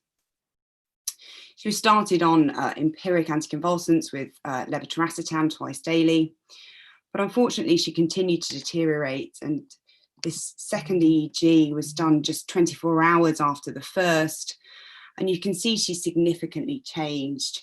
So she's now become unresponsive to voice. She was just grimacing to pain. And you can see corresponding slow activity on the EEG. If you look in the video, you can still see this continuous twitching around her face. And again, there was no cortical correlate to that. So this really pointed towards a subcortical myoclonus. And from this point over the next 24 hours, she continued to deteriorate. She became completely unresponsive and required intubation and ventilation, was initiated on a midazolam and propofol infusion, was transferred to the regional neurosciences intensive care. And EEGs, once she arrived there, demonstrated the evolution of cortical status epilepticus. So she was an inpatient on the intensive care unit for about a month, and there were some systemic clues while she was there. As at initial presentation, she was persistently febrile with temperatures of around 38. She also continued to have a widespread rash. That was mainly on the extensor surfaces of her arms with a sort of papular rash. And she also had an erythematous blanching rash over her trunk. She had one episode of acute ST elevation, although a normal echocardiogram with troponin. And she had respiratory distress and quite high oxygen requirements, and cross-sectional imaging shows some patchy ground glass change in the right lung, which was treated as a ventilator-associated pneumonia with doxycycline and meropenem. And because of her immune compromise, she was treated with cotrimoxazole as PCP prophylaxis. So these show MRI scans taken about 10 days apart and moving from the left to the right. You can see her first one's fairly pristine. The only abnormality was this tiny area of non-enhancing signal change in the medulla. But as you go across, you can see increasing amounts of edema and really quite significant changes there. And at the end, there's profound widespread cortical edema and evidence of transtentorial and uncal herniation. And at that point, the decision was made to withdraw life support. I've just demonstrated her CSF at the beginning and the end of her treatment. So it was completely normal in acellular, normal protein and glucose, and extensive viral PCRs were all negative. In fact, the only abnormality shortly before she passed away was a low-level white cell count of 10. This slide shows the same timeline along the bottom and demonstrates the anticonvulsants which were used. She was treated with levetiracetam throughout, and most of the time was maintained on a midazolam and propofol infusion. The only anticonvulsant which did induce burst suppression was thiopentone, but unfortunately that caused such a severe hyponatremia that it had to be discontinued. And you can see there serial addition of glucosamide, phenobarbital, topiramate, oxcarbazepine and ketamine failed to induce control of her seizures. Ketamine controlled clinical seizures, but there was still evidence of seizure on EEG. The plasma exchange treatment, which she had at the end, was done in combination with an immunomodulatory dose of IVIG, so 2 grams per kilo. And that was to treat the possibility of an antibody-mediated inflammatory cause, although all the antibody testing was negative. So she proceeded to post-mortem.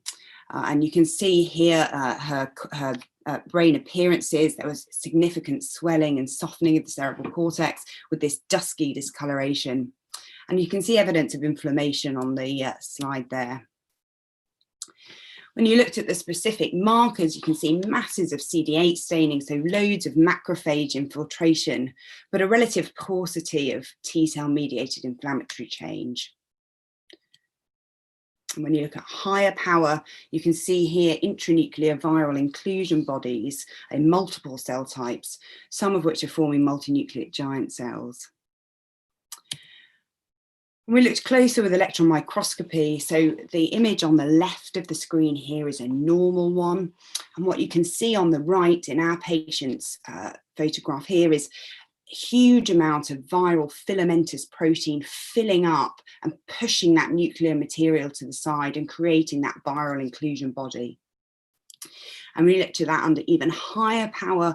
You can see these are 20 nanometer diameter masses of viral filamentous protein.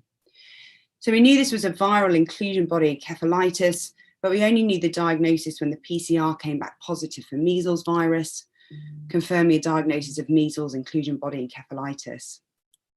And when we looked back at her initial measles testing, which had been done, in fact, had a positive result for a measles IgM, but that had been considered a false positive at the time.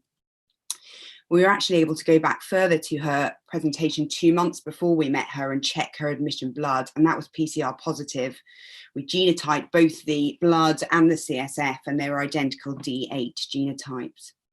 And in fact, there were 7 other adult cases of acute measles at the same time, all of whom had contact with our case. So she was the index case for a small outbreak at the time.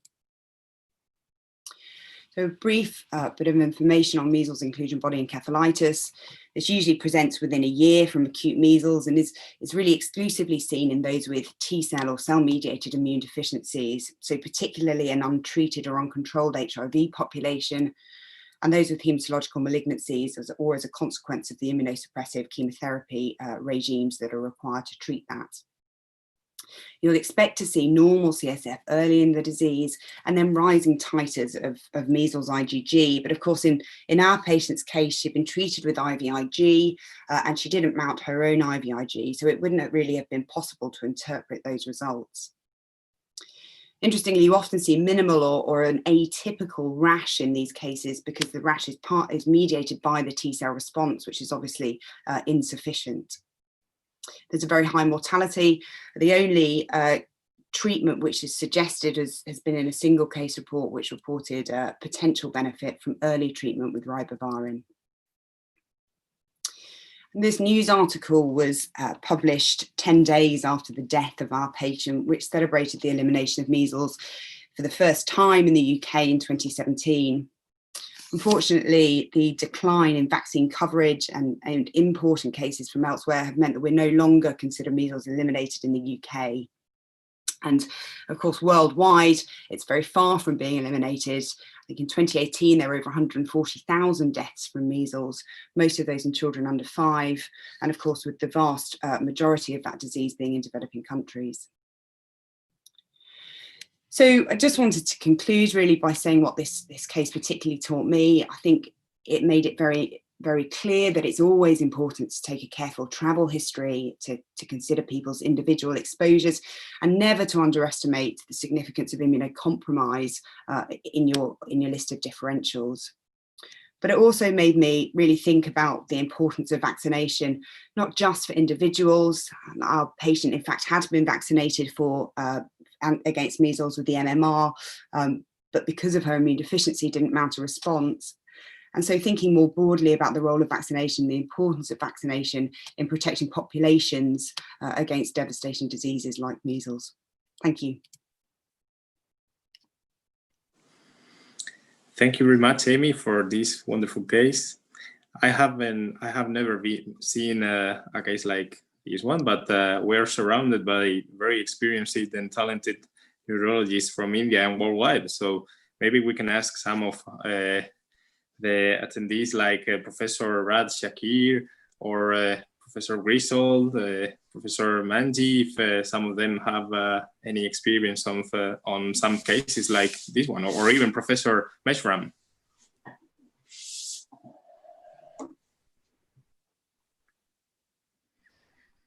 I can see Professor Griswold. Hi, Professor. Thank you. Thank you. It's a fascinating case, and I'm also quite stunned by the excellent neuropathology workout. I mean, using again the electron microscopy is really a challenge. Were you also able to look at some of the cranial nerves or on the ganglia, or was it just intraparenchymal, or was it also affecting those structures? No, and the second question, sorry, how do you explain that the CSF is completely normal? I mean, how can one understand that? Thank you. Yeah, so really good questions. Actually, I reviewed the pathology before doing this talk, and it was really very cortically based. The cortex was completely full and ruined, but the vessels, the cranial nerve, the remaining brain was pretty pristine. And as you'd expect in a 26-year-old, everything that wasn't touched was fine. The second question, the PCR, yeah, so we did loads of testing for PCR. She had recurrent ones. In fact, we looked pretty hard for measles when she was alive, we had low levels of measles virus in a throat swab, which was thought to be negative. And she'd had 2 different assays of IgM measles positivity early on, which had been thought to be cross-reactive. But looking back, we can confirm that definitely that first serology was positive. And I think probably what's happened is that with the PCR that's positive afterwards has been released as a result of the post-mortem changes.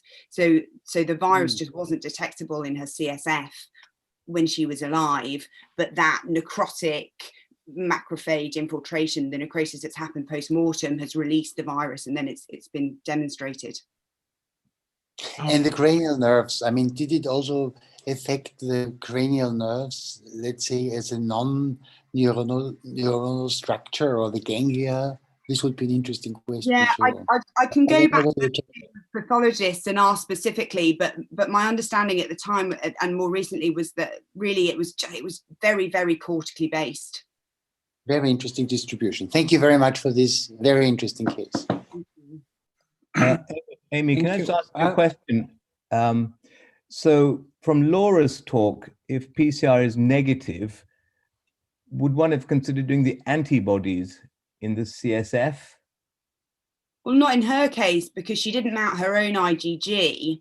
And in fact, when she first presented, because of her immune deficiency, she was treated with donor IVIG. So you couldn't interpret those accurately to know what it was. Yeah. You know, you'd only expect it in an immunocompromised individual. So it would depend a little on their individual immunocompromise and what that meant in terms of the interpretation of those. But I think you'd probably have to look at it on a case-by-case basis as to whether that would be helpful. Certainly, we've seen cases of similar viral encephalitides recently where we can't interpret the antibodies for similar reasons, or because they have an immune compromised state where they don't produce their own. So her B cells were affected rather than T cells? Yeah, probably both, because she didn't produce the IgG, but she definitely had demonstrated T cell deficiencies. We never quite understood exactly what her immunodeficiency was. She's classed as a sort of CVID, which is slightly covers a few different conditions. And we sent off a lot of genetics to try and find an isolated genetic cause so that we could type it. But we never fully characterized it. And she was never fully investigated because it was only diagnosed when she became unwell. You've had another case, isn't that what you said? Have you had one recently, another case? No, well, we had. Can I make a comment? Yeah. Hello? Yeah, Gagan Lim. Hello? Yeah. This NORS is, there's a recent paper just published. It's about just a couple of days ago. It came in Neurology. And, the etiology of NORS is really not very clear. We thought that a good number of them would be autoimmune, but this paper from Neurology, which is just come out a couple of days ago, is just 4 out of 26 cases had an autoimmune etiology. They really investigated very well for autoimmune etiology. So. And just a few weeks ago, Dr. Avindranath had presented a very interesting case. I think it was actually an eye-opener. He was emphasizing on the role of NGS in. I think there are a lot of cases of NORS, and the etiology in these cases is probably infectious, and it could be all kinds of infectious disorders. Like, for instance, in this particular case, it was measles, and that case presented by Dr. Avindranath, it was dengue. So I think a good number of these NORS cases are some kind of viral infections which we are not really picking up, and I think NGS and all these kind of these investigations will really actually tell us what these NORS cases are, because autoimmune encephalitis is one important cause, but besides them, I think viral infections, persistent viral infections, slow viral infections which elude detection. I think the majority of the cases of NODS are probably because of that. But it's a lovely case, wonderful case. Thank you. Raj Shakir wanted to make some comment. I'm just wondering, from the experience that you all have with SSPE and the pathology, this is cortex, as I see it. The cortex was the part of the brain which is swollen, destroyed, and I suppose the biopsy was cortical neurons, weren't they? And were deep structures also involved? And it's amazing how the skin and the cortex are the two parts which are invaded by measles.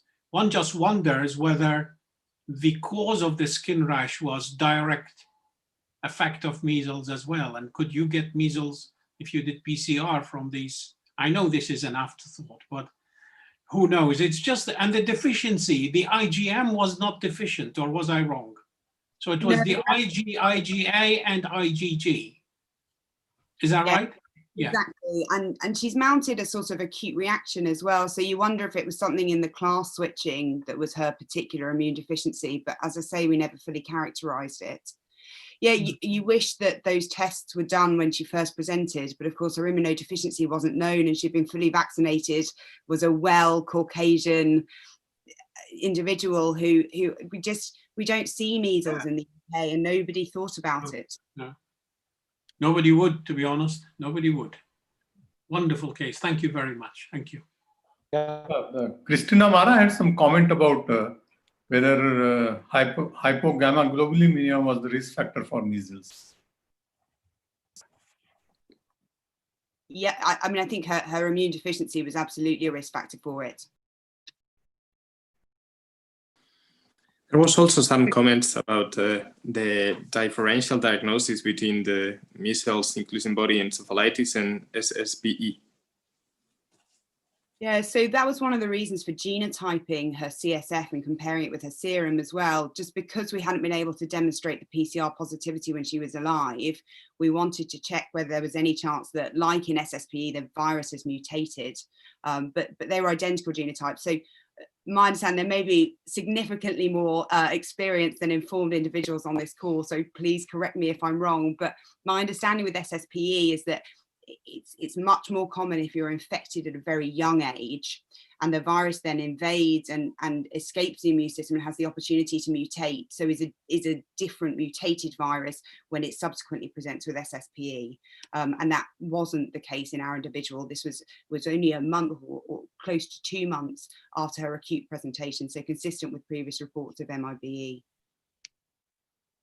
Amy, it would be wonderful if you had 2 slides, one next to the other, one of a cortical biopsy, electron microscopy of an SSPE PM, and your case to show the difference.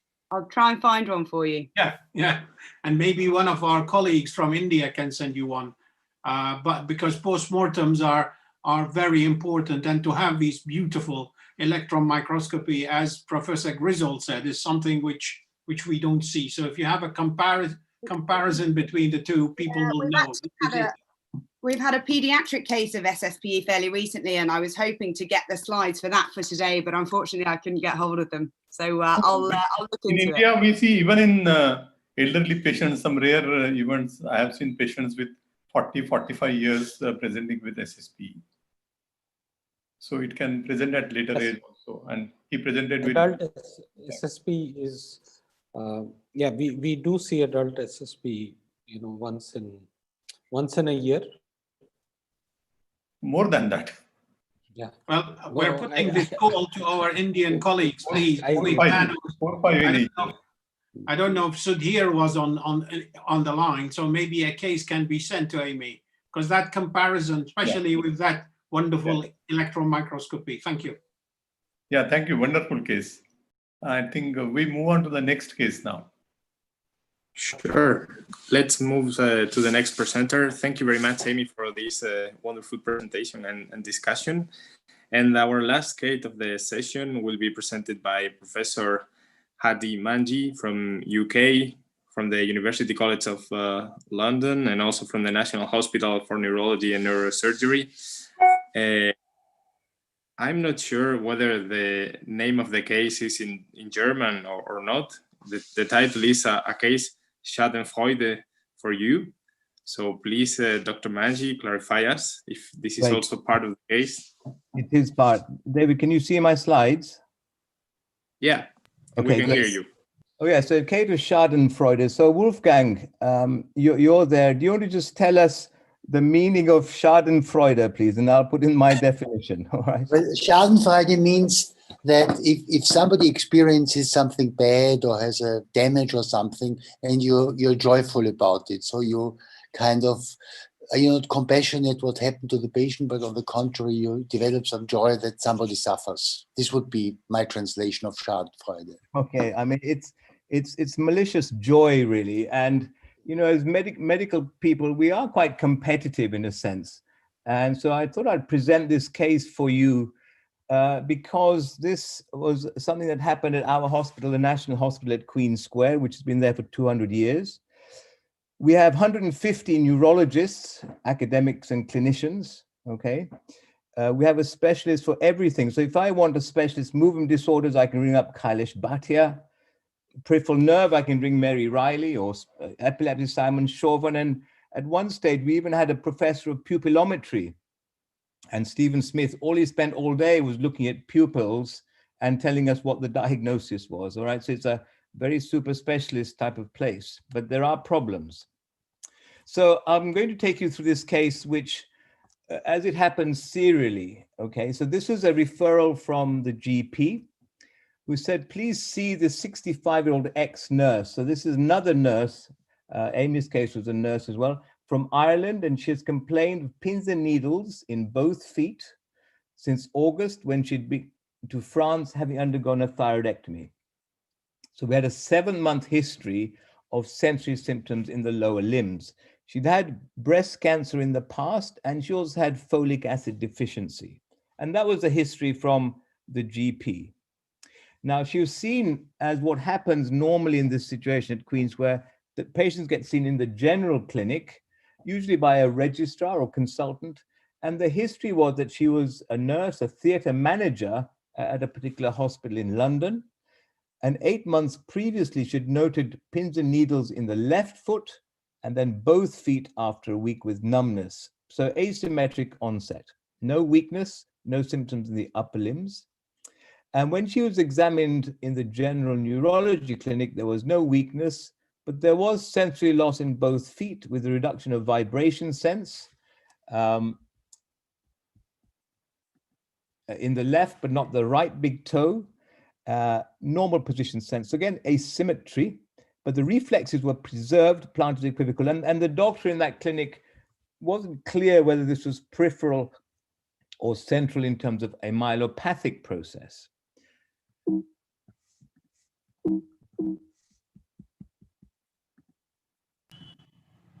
So you click on the slide and then move ahead. Okay, right. So she had some tests done. So her IgG was elevated at 29.5.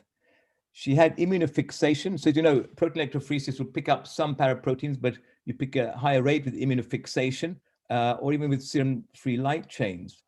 Her MRI scan showed these features. So there was white matter change around the ventricles, but also in the temporal areas. As you can see in the external capsules, you've got some high signal. And the conclusion from the neuroradiologist was this was suggestive of small vessel disease, otherwise normal. So you can see the changes they indicated felt to be small vessel disease. Her blood, she had an elevated IgG, as I've said. MRI of the spinal cord was non-contributory, but she did have a mild axonal neuropathy. Only sensory, but not motor. And she had evoked potentials, which were normal. So then she gets referred to the next level up, which is the peripheral nerve service. So this is 16 months since the onset of her symptoms, and the consultant there got another history. So again, asymmetric onset of symptoms in the lower limbs. He did wonder whether there was a slightly increased tone in the legs, But again, there was asymmetry of vibration sense to the knee on the right, ankle on the left, pinprick in the right foot, normal on the left. So there was quite a lot of patchiness to this whole clinical presentation. And his conclusion was she may have had an acute inflammatory episode of the peripheral nerves, perhaps post-operative, related to a thyroidectomy, not related to the paraprotein.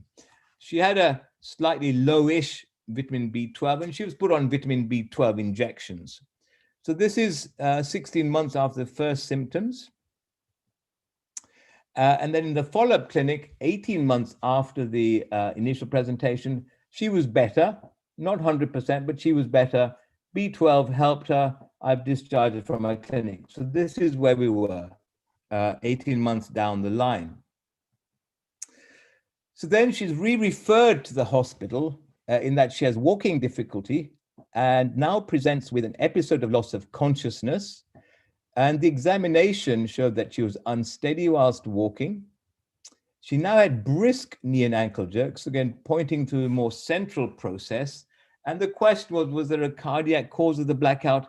And did she have more diffuse cerebrovascular disease causing her gait problems? So she goes on to have another MRI scan. So I'm just going to show you the two scans side by side. So this is the first scan. So if you just watch these areas here around the ventricles and in the parieto-temporal areas, which then seem to have progressed dramatically. You can certainly see the white matter changes, which is significant on the T1 and T2 weighted images. Clearly a progression of the white matter changes. And the conclusion from the neuroradiologist was autoimmune or inflammatory remain possibilities, neurodegenerative, metabolic, less likely. So now we were going for a sort of inflammatory type of process. So what were the differential diagnoses at this stage? We've got a woman who, a nurse, 18-month history of peripheral symptoms, but now seems more clear that this is perhaps central and peripheral. And there is a limited diagnosis here in terms of central and peripheral. You've got vasculitis, this CADICIL, because the first MRI scan with the external capsule changes was suggestive of a condition like CADICIL, so cerebral autosomal dominant arteriopathy with subcortical ischemic leukoencephalopathy. Could it be a leukodystrophy? There are some leukodystrophies which give you central and peripheral. PML, progressive multifocal leukoencephalopathy, but that wouldn't explain the peripheral. Demyelination, certainly for the central bits, but not for the neuropathy. Are there two diagnoses? Sarcoid is always one which you have to think about in dual diagnoses. Bing-Neal syndrome is where you have infiltration of the blood vessels with patients who have Waldenstrom's, and she did have an elevated immunoglobulin. Could it be paraneoplastic? She did have a history of breast cancer. As always in complicated cases, lymphoma does always raise its head, especially in CPCs. So those were the thoughts going through people's mind at that stage. So CSF showed 8 white cells, so abnormal, a very high protein, 1.39 grams, a slightly low sugar, matched bands, cytology negative, PCR negative for varicella zoster, herpes simplex, JCV, enterovirus, CMV, and EBV. But clearly there was a process going on to account for what we were seeing on the imaging and clinically. She had a variety of blood tests. The vasculitis screen was negative, very long chain fatty acids, white cell enzymes, antineuronal antibodies, NOTCH3 mutation for CADICIL, a skin biopsy for CADICIL, all negative, but she still had this lambda paraprotein. Her neuropsychology showed that there was some impairment of cognitive function. So her predicted full IQ was 122, but her verbal IQ was a little bit low and performance IQ a little lower than expected. But otherwise, there were no real focus of abnormalities apart from one. So verbal and recognition memory was good, recall was fine, speech was articulate, visual perception, so that's parietal, was normal. But the Stroop test was impaired. Now, the Stroop test, you may or may not be aware of, is quite a simple test, and it's a test of frontal lobe function. And what it is that you ask the patient to read the colors first, so green, yellow, red, green, blue, yellow, and then you ask them to change tack. So then they have to read the words, so blue, green, purple, orange, red, purple. And it's a frontal lobe function, which is quite subtle, but this is where she scored abnormally, suggesting there was a subcortical frontal lobe process going on. Her nerve conductions showed that the axonal neuropathy was worse. And so at Queen Square, we got the cognitive team to see her. They came in and gave all their thoughts and put another list of blood tests.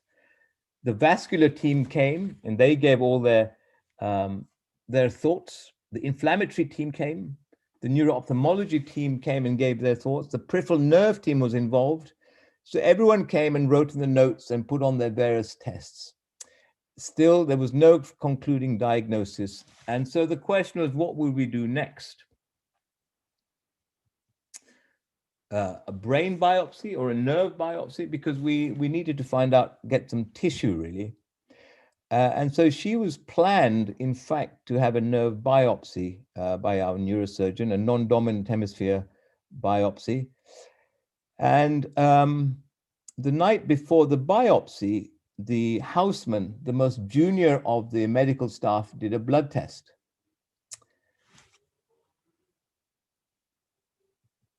And the diagnostic test was her HIV test, which was positive.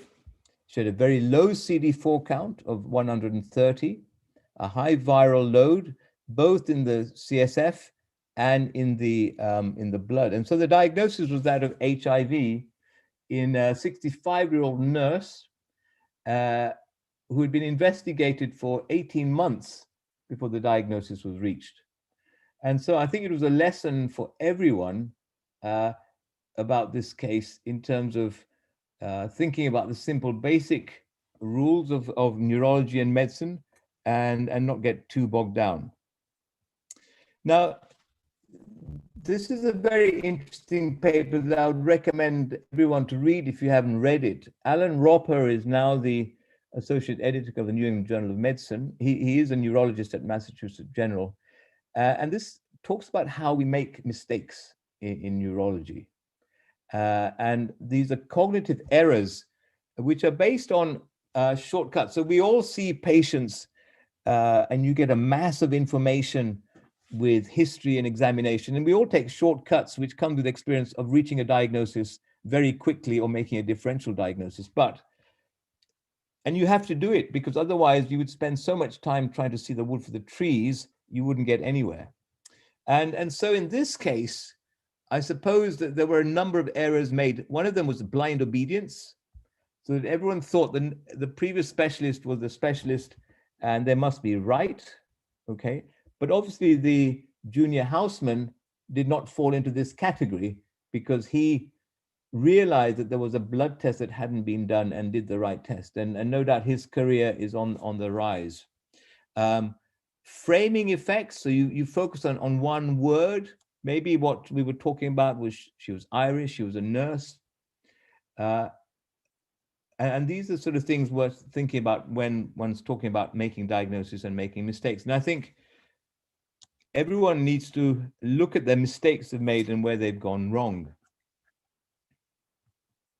And so the lessons was, HIV is always in the differential diagnosis, and it is all in the history. And if you look at Amy's case that she presented, there was a clue in the history, because what Amy tells us is that this lady had recurrent infections in her childhood.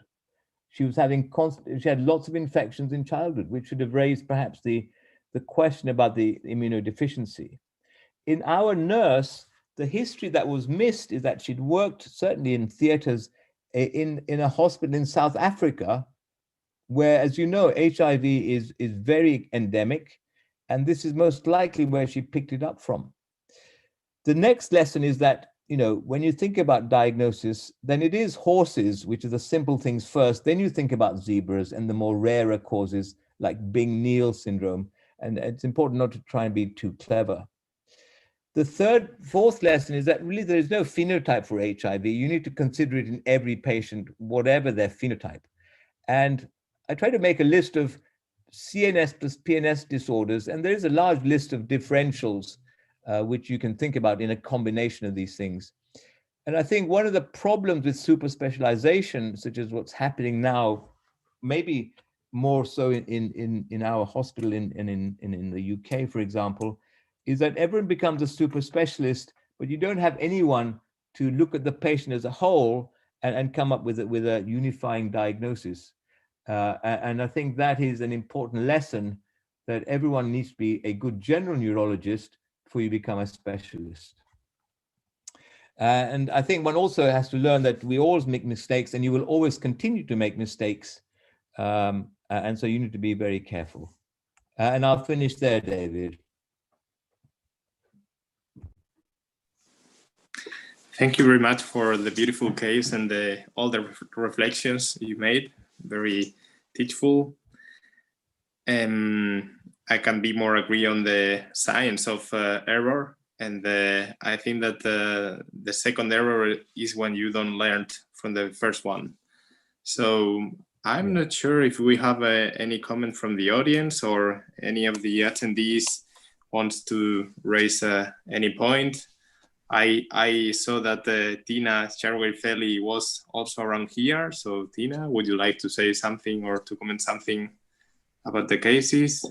Christina Marra also mentioned before. So Tina, I can see you. Hi, David. And also, Thank you. I just want to say that the cases, especially the cases, everything has been fantastic, as it has been throughout the series. But the cases in particular have been fascinating.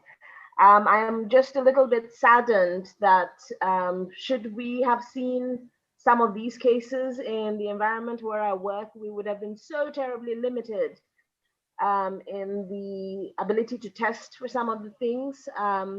And that always leaves me really sad. And I'm not sure I have an answer of how we can broach this problem, but it's definitely good to know that these things are out there and then push forward so that we can make, one, the awareness greater in our populations and the medical personnel, and push for the things that we need to be able to make proper diagnoses. Again, thank you to the speakers. It has been amazing.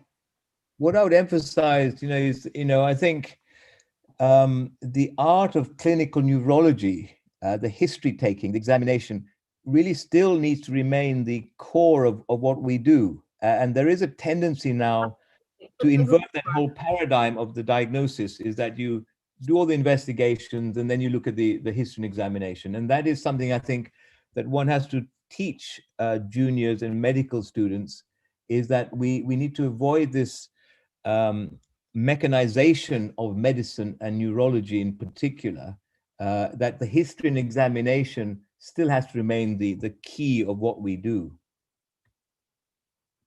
You're so right, Dr. Manji. I couldn't agree more. It's still nice to have a test to go on. No, I'm sure it makes life very easy for us, but it is something which can also lead you up the garden path. And certainly I've given a talk about Long Live the Art of Clinical Neurology. And one of the things I've talked about is that, too many tests lead you up the wrong way. And there are various acronyms such as VOMIT, which is the victim of imaging techniques, and another one is BARF, brainless application of radiological findings. Is that you have to be careful when you do a test. You need to know what you do with the result. But certainly, in where you're working, and certainly I've worked in Kenya and in Mozambique, it is very difficult if you haven't got CT scans, you haven't got good CSF facilities to make a diagnosis. No, I don't disagree at all, really. Oh, sorry. Other things this is Christina Mara, to think about is, in terms of bias, is how we look at people who are like us, and don't expand our differential. So a 65-year-old nurse we're going to be blinded to something like HIV because of our internal biases. No, absolutely correct. No, that's one of the lessons I wanted to bring out here, really. Heidi, if I may ask something, I think this was beautiful and a very instructive case. The neuropathy the patient had, it started asymmetrically and retrospectively, which is atypical. Could it be some kind of vasculitis? I mean, was it considered when the case was discussed finally? Yes, no, I mean, the asymmetric onset, you said, would be indicative of an inflammatory type process. But I do wonder whether, in fact, because there was no motor involvement and it didn't become rampant, it could have been a low-grade vasculitis, correct? But some of the symptoms may have been coming from the cord as well, I think. But no, you're right. We did consider vasculitis, and maybe instead of doing a brain biopsy, we should have thought about doing a sural nerve biopsy, less invasive. But you know, yeah, no, vasculitis was certainly the one possibility, and that's what we were thinking about. Thank you. I would like also to ask both Dr. Manji and Dr. Benjamin, is there any clinical presentation in the whole neurology in which we shouldn't consider HIV within the differential? That's the other way around. No, I mean, I think nowadays, whenever I do general neurology, I mean, look, yeah, I mean, maybe if you've got somebody with typical migraine headache, you know, that sort of thing is fine. But certainly, I run a peripheral nerve clinic. Everyone with peripheral nerve, I would consider doing it. And most patients don't, the one patient who didn't want it done was the one who was probably very much at high risk of having HIV, all right? So nowadays, I do it as a fairly standard test in all my neuropathy patients, for example. Obviously, all the cognitive patients, epilepsy, MS, demyelination. I think nowadays we do test it in most patients, unless it's something like typical migraine. I don't know if Laura has any comments on that. Certainly the stroke patients you've talked about. I was going to say, I got stung. The one patient that I should have done it and I didn't. You know, he had a pleocytotic CSF and low glucose. And we did everything for him, but not the HIV test. And it crossed my mind, but I just thought 65-year-old Caucasian male, he's not going to have it.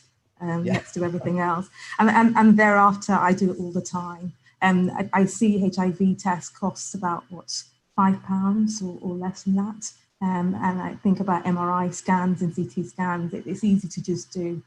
Yeah, because I mean, if you look at the patient we had who had scans, she had NOTCH3 mutations, she had skin biopsies, the amount of money, and also she came to harm because nowadays, you know, you would put people on HIV on the antiretroviral drugs as soon as they get diagnosed. So you know, she went nearly 2 years before a diagnosis was made. So she did suffer from that in a sense, I think, in terms of a lack of making the diagnosis earlier. But you know, it's a lesson for everyone. Just one point, I think there's still a huge stigma linked with HIV. And I think that often frightens people from just testing. In reality, we should just test everyone because it's something that can be treated. And the earlier you treat them, the better. Yeah, I mean, we do syphilis testing pretty often without really sort of thinking about it. Yeah. Can I answer also David's question from someone who works in, again, a relatively endemic region for HIV? What we tell our house staff and the residents, etc., you always should have in your mind the main masqueraders, those diseases that can look like absolutely anything, and that is tuberculosis, that is HIV, thyroid disease, B12 deficiency, and again, knowing the environment you're in. It's a little harder where you are not in an environment that's typically known for some of these infections. But yes, whenever anything looks weird, one of your differentials should be HIV and a few other infections. I would like to mention about the So we in Georgia, we are limited with doing many tests, but what we have as a rule is that if the patient is hospitalized, so in the hospitalized patient, we as a routine do hepatitis viruses B and C, as well as HIV. So it's kind of a routine that is done, even though we don't have a very high, we have about up to 6,000 HIV positive cases in the whole country. So prevalence isn't very high, while hepatitis C was high. Now it's being treated. But anyway, so these tests are done routinely in patients. So what about syphilis? Is that, how often do you do that? We don't do it routinely, but these others we do. So syphilis we only do if there is some kind of a suspicion, but especially now that we started seeing syphilis, directly the tertiary syphilis cases, just like in some other countries too. So we pay more attention to it, but these hepatitis and HIV is done routinely.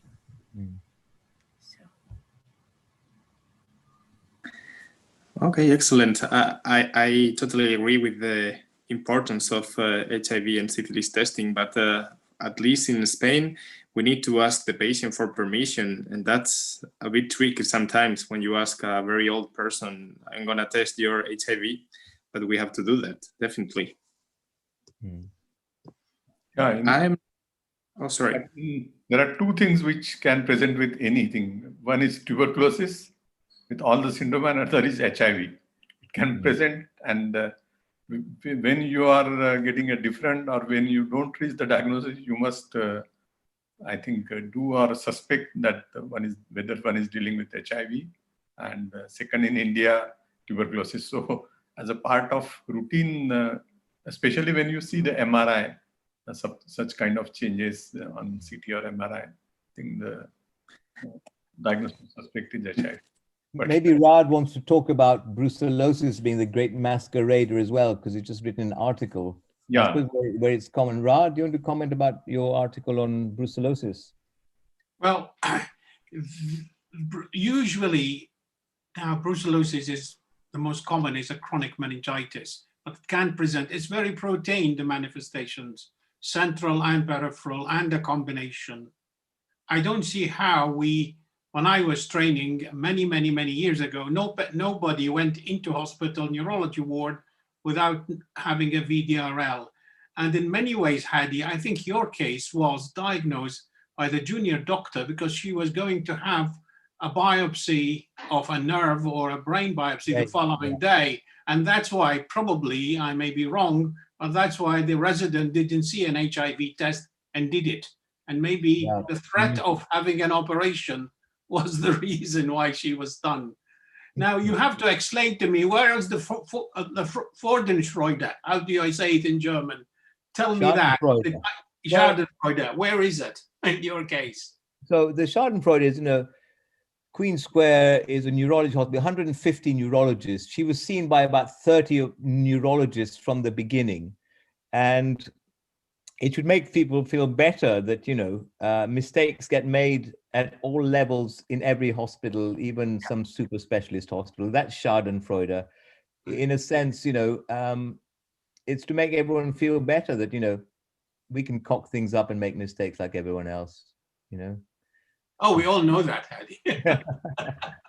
But, to bring it to light, probably the management at Queen Square will now blacklist me for bringing this to light, Wonderful cases today. It's one of the more excellent days that we've had over the last, I don't know how many sessions we've had. Really wonderful discussion. Thank you, everybody.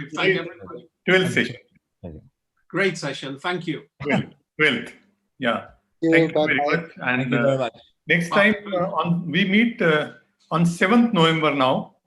Okay. And on 7th, we have a session on neurology of COVID. And we have Professor Avindranath, Professor Gustavo Roman to speak on neurotropism and COVID. What happens to the brain in COVID by Avindranath, and stroke in COVID by Thomas Segura. David will speak on headache in COVID-19. and Elena Maro will speak on neurodegenerative disorders in COVID. So it is going to be another great session on 7th November, and I would like to thank everyone, Dr. Tamar, Dr. Laura, Hadi Manji, Amy, Professor Griswold, Professor Raj Shakir, Tina, Christina Mara, Steve Lewis, Dr. Gagandeep, and of course the chairing the session and coordinating the whole thing, Dr. David Garcia as well. I think we had a great session, though we shoot over time, but I think it was very interesting. Thank you very much. Thank you all. And we'll see you again on 7th November. Same time. Bye-bye. Thank you. Bye-bye. Thank you. Thank See you. you. Bye. Thank you. Great Bye. session. Excellent cases. Thanks. Thanks. Bye-bye. Bye.